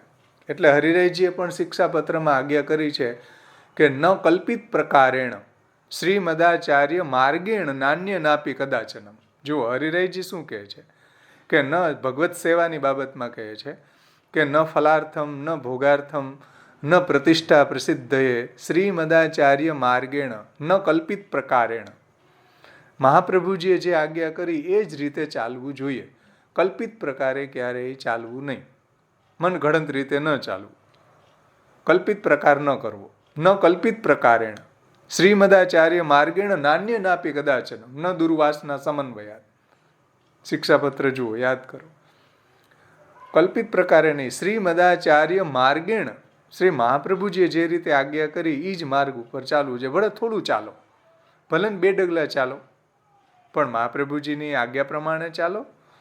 મહાપ્રભુજીની આજ્ઞા પ્રમાણે ચાલશું ને તો પ્રભુ પ્રમેય બલથી ફલદાન કરશે. અને મહાપ્રભુજીની આજ્ઞા વિરુદ્ધ તમે ઘણું બધું યોજન ચાલી ગયા, શું કામનું? કાંઈ કામનું નહીં. મહાપ્રભુજીએ જે આજ્ઞા કરી એ દિશામાં આપણે 2 ડગલા પણ ચાલ્યા, દ્રઢ ડગલા ચાલ્યા, તો પણ પ્રભુ એમ કહે છે, મહાપ્રભુજી એમ કહે છે, ગુસાઈજી એમ કહે છે કે પ્રભુ એને પ્રમેય બલથી એને ફલદાન કરશે. જો મહાપ્રભુજીનો અનન્ય આશ્રિત હશે ને તો, ગુસાઈજીનું અનન્ય આશ્રિત જો હશે ને, એની આજ્ઞામાં નિષ્ઠાવાળો હશે અને કદાચ એનાથી સાધન ન બની શક્યું કે થોડું બની શક્યું તો પણ પ્રભુ પ્રમેય બલથી એને ફલદાન કરશે. કેમ કે ભગવાન અપી પુષ્ટિસ્થ, ભગવાન પુષ્ટિસ્થ છે. અત્યારે પુષ્ટિસ્થ છે એટલે શું? પુષ્ટિમાં સ્થિત છે એટલે પ્રમેય બલથી પણ ફલદાન કરશે, સાધનની ડિમાન્ડ નહીં રાખે. એવો અર્થ ત્યાં કર્યો છે. હમણાં આપણે નવરત્ન લેશું આના પછી, નવરત્ન અને અંતઃકરણ પ્રબોધ, આ 2 ગ્રંથ આપણે આના પછી મહાપ્રભુજીની કૃપાથી અધ્યયન કરશું. એમાં એને સમજાવ્યું છે. તો ભગવાન અત્યારે પુષ્ટિસ્થ છે, એ લૌકિક ગતિ નહીં કરે, એ પ્રમેય બલથી ફલદાન કરશે. આવા આશ્રિત હશે ને મહાપ્રભુજીની આજ્ઞા પ્રમાણે ચાલવાવાળાને પણ પ્રભુ એને ફલદાન કરશે, પ્રમેય બલથી ફલદાન કરશે.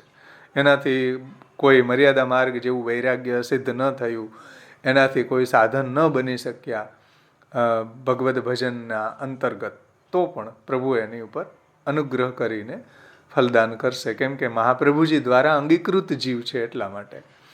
ગુસાઈજી દ્વારા અંગીકૃત જીવ છે. ગુસાઈજીની મહાપ્રભુજીની આજ્ઞા, ગોપીનાથજીની આજ્ઞા પ્રમાણે ચાલવાવાળો હોવાથી, પ્રભુ આ મહાપુરુષેણ નિવેદિતા હોવાથી, મહાપુરુષ દ્વારા એનું નિવેદન થયું હોવાથી મહાપુરુષની કાનીથી એનો ઉદ્ધાર કરશે, એવું ગુસાઈજી નવરત્નની ટીકામાં આગળ કહે છે ટીકાકારો.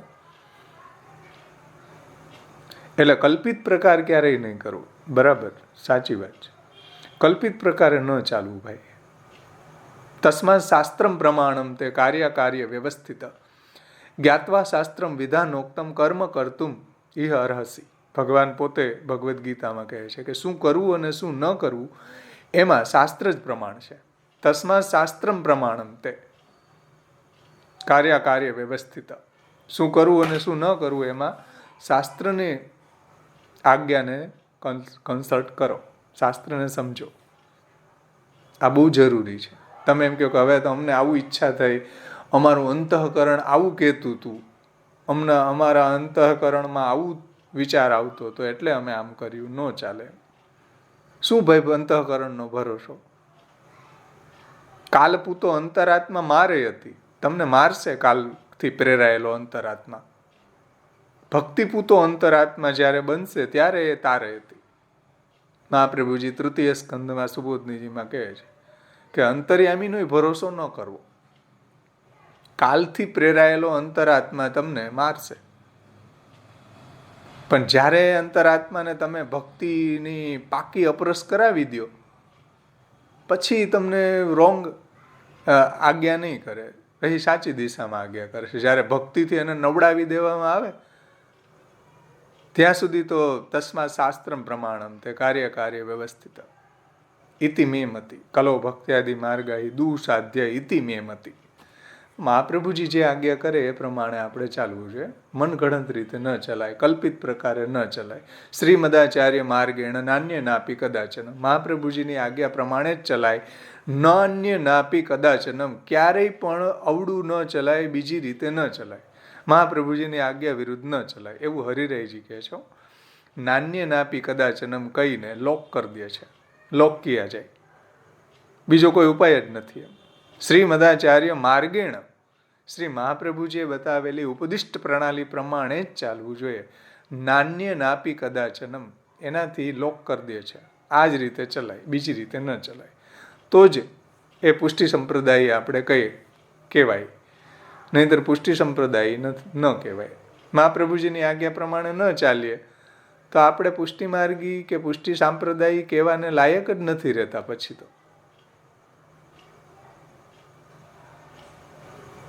ચાલો, બીજા કોઈને કઈ પ્રશ્ન છે?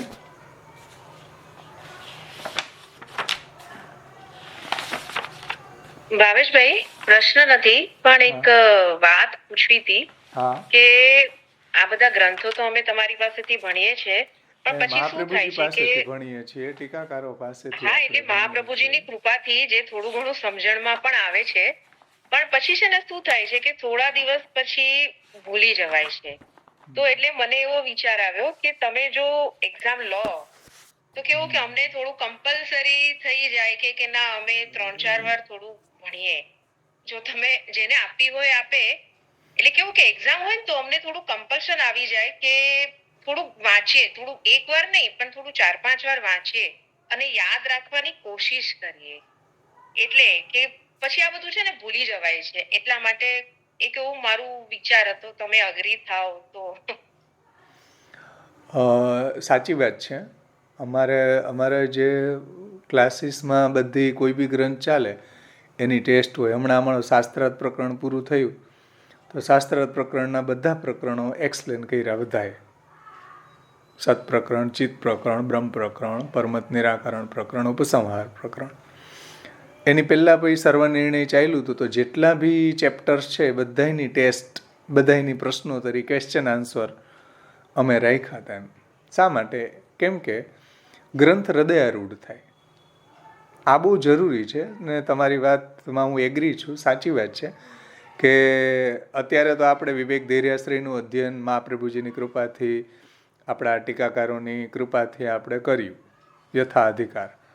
હવે પાછળથી આપણને ભૂલાઈ જાય, એટલું હૃદયારૂઢ ન થાય, શ્લોકો આપણને બાયહાર્ટ ન હોય એને કારણે આપણને એટલું હૃદયારૂઢ ન થાય. બાકી અધ્યયન જે સ્ટડી કરવાની જે પ્રક્રિયા છે ને એવી જ છે કે પહેલાં તો આપણને શ્લોક બાયહાર્ટ હોવા જોઈએ વિવેક ધૈર્યાશ્રયના.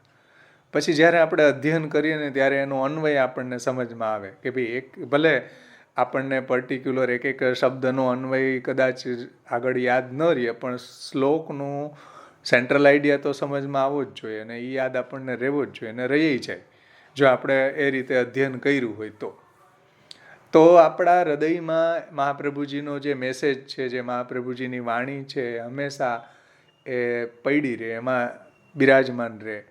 તો આપણને બધી કન્ડિશનમાં આપણે આપણા આચરણમાં એને મૂકી શકીએ.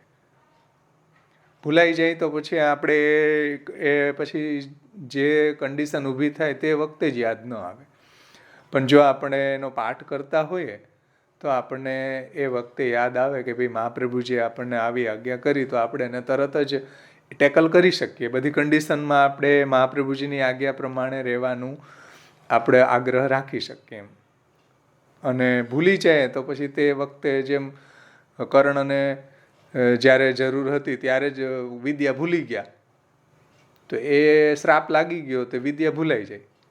તો એવી રીતના આપણે જો બાયહાર્ટ ન કરીએ, એનો પાઠ ન કરીએ તો આપણે પણ વિદ્યા ભૂલી જાય. એટલે શાસ્ત્ર એમ કહે છે, વેદ એમ કહે કે ભાઈ જેનું આપણે અધ્યયન કરીએ એનો પાઠ કરવો જોઈએ.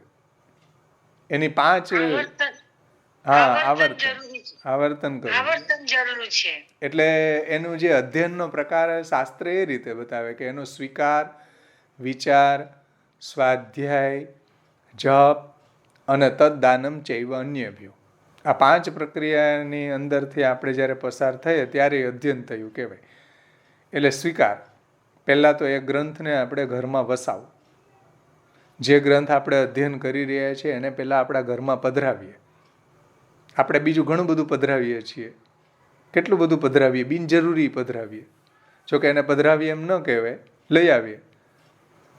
તો પહેલાં સ્વીકાર એટલે ઘરમાં મહાપ્રભુજીની વાણીને પધરાવવી જોઈએ. કંઈ બી હોય, ષોડશ ગ્રંથ હોય, તત્વાર્દીપ નિબંધ હોય, મહાપ્રભુજી ગુસાઈજીની વાણીને ઘરમાં પધરાવવી આપણા ઘરની શોભા છે. આપણા ઘરની પુષ્ટિ સંપ્રદાયની અંદર આપણે જો છીએ તો આપણા ઘરની અંદર આપણા આચાર્યની વાણી બિરાજતી હોવી જોઈએ. બીજી ઘણી બધી ફાજલ વસ્તુ આપણે રાખતા હોઈએ છીએ, પણ મહાપ્રભુજીની કંઠી પહેરીને મહાપ્રભુજીની વાણીને જો આપણા ઘરમાં ન રાખીએ તો આપણે પુષ્ટિ માર્ગી જ નથી. તો સ્વીકાર, પછી વિચાર, પછી રાખી એટલું જ નહીં, વિચાર, એનું વાંચન કરીએ, એનું સ્વાધ્યાય કરીએ, એની ઉપર વિચાર કરીએ. સ્વીકાર, વિચાર, પછી સ્વાધ્યાય એટલે એનું સ્ટડી કરવાનું, એનું અધ્યયન કરવાનું, એક એક શ્લોકનું બાયહાર્ટ કરવાનું. તો સ્વીકાર, વિચાર, સ્વાધ્યાય અને પછી એનું સ્ટડી કર્યા પછી એનો જપ એટલે એનો પાઠ કરતા રહેવું, વારંવાર એનું આવર્તન થતું રહે તો જપ. અને ત્યારે એ વિદ્યા તાજી રહે. એટલું જ નહીં, જેનું આપણે સ્વીકાર, જેને આપણે ઘરમાં વસાવી છે આચાર્યની વાણીને, જેનું આપણે વિચાર કર્યો, જેનું આપણે અધ્યયન કર્યું, જેનું આપણે વારંવાર આવર્તન કર્યું, પાઠ કર્યો મહાપ્રભુજીના ગ્રંથોનો, હવે તદ્દાનમ ચૈવ અન્યભ્યો, બીજાને એનું દાન. જે વૈષ્ણવોને ષોડશ ગ્રંથોની સમજ નથી એને દાન કરો, ટીકા સાથે ષોડશ ગ્રંથ સમજાવો. તો તદ્દાનમ ચૈવ અન્યભ્યો, ત્યારે આપણું અધ્યયન પૂરું થયું કહેવાય. સમજાણું ને? ત્યારે આપણું અધ્યયન સંપન્ન થયું કહેવાય. બરાબર છે ભાવેશભાઈ, પણ અમે રેડી છે એક્ઝામ આપવા માટે, તમે અમારી એક્ઝામ લો. આમાં જે અમારે સત્સંગ ચાલે એમાં ઈ જ શૈલી છે. કોઈ બી ગ્રંથ પૂરો થાય, આખા ષોડશ ગ્રંથની ક્વેરી છે મારી આગળ, આખા ષોડશ ગ્રંથની ક્વેરી છે. કોઈ બી ગ્રંથની અંદર લગભગ 40-50 ક્વેરી છે કાઢેલી. તો બે રીતે આપણે એને બે રીતે આપણે એને રહી આવડે શકીએ. તો અમે આપીશું. હા, બે રીતે આપણે એને લઈ શકીએ. કાં તમે શ્લોક વાઇઝ એક્સપ્લેન કરો, 1 by 1 શ્લોકને તમે ટીકામાંથી વાંચો ને, કેમ કે તમારે એક્સપ્લેન કરવાનું છે, તમારે સમજાવવાનું છે, એટલે તમે થોડું એમાં એલર્ટ રહીને વાંચશો તો એક પ્રકાર એવો પણ છે કે આ રીતે રિવિઝન થાય આપણે ગ્રંથનું. બીજો પ્રકાર એવો છે કે આપણે એક શ્લોકમાંથી કોઈ ક્વેરી, પ્રશ્ન કાઢીએ અને એનો જવાબ તમે લખો તો પણ હૃદયારૂઢ થાય.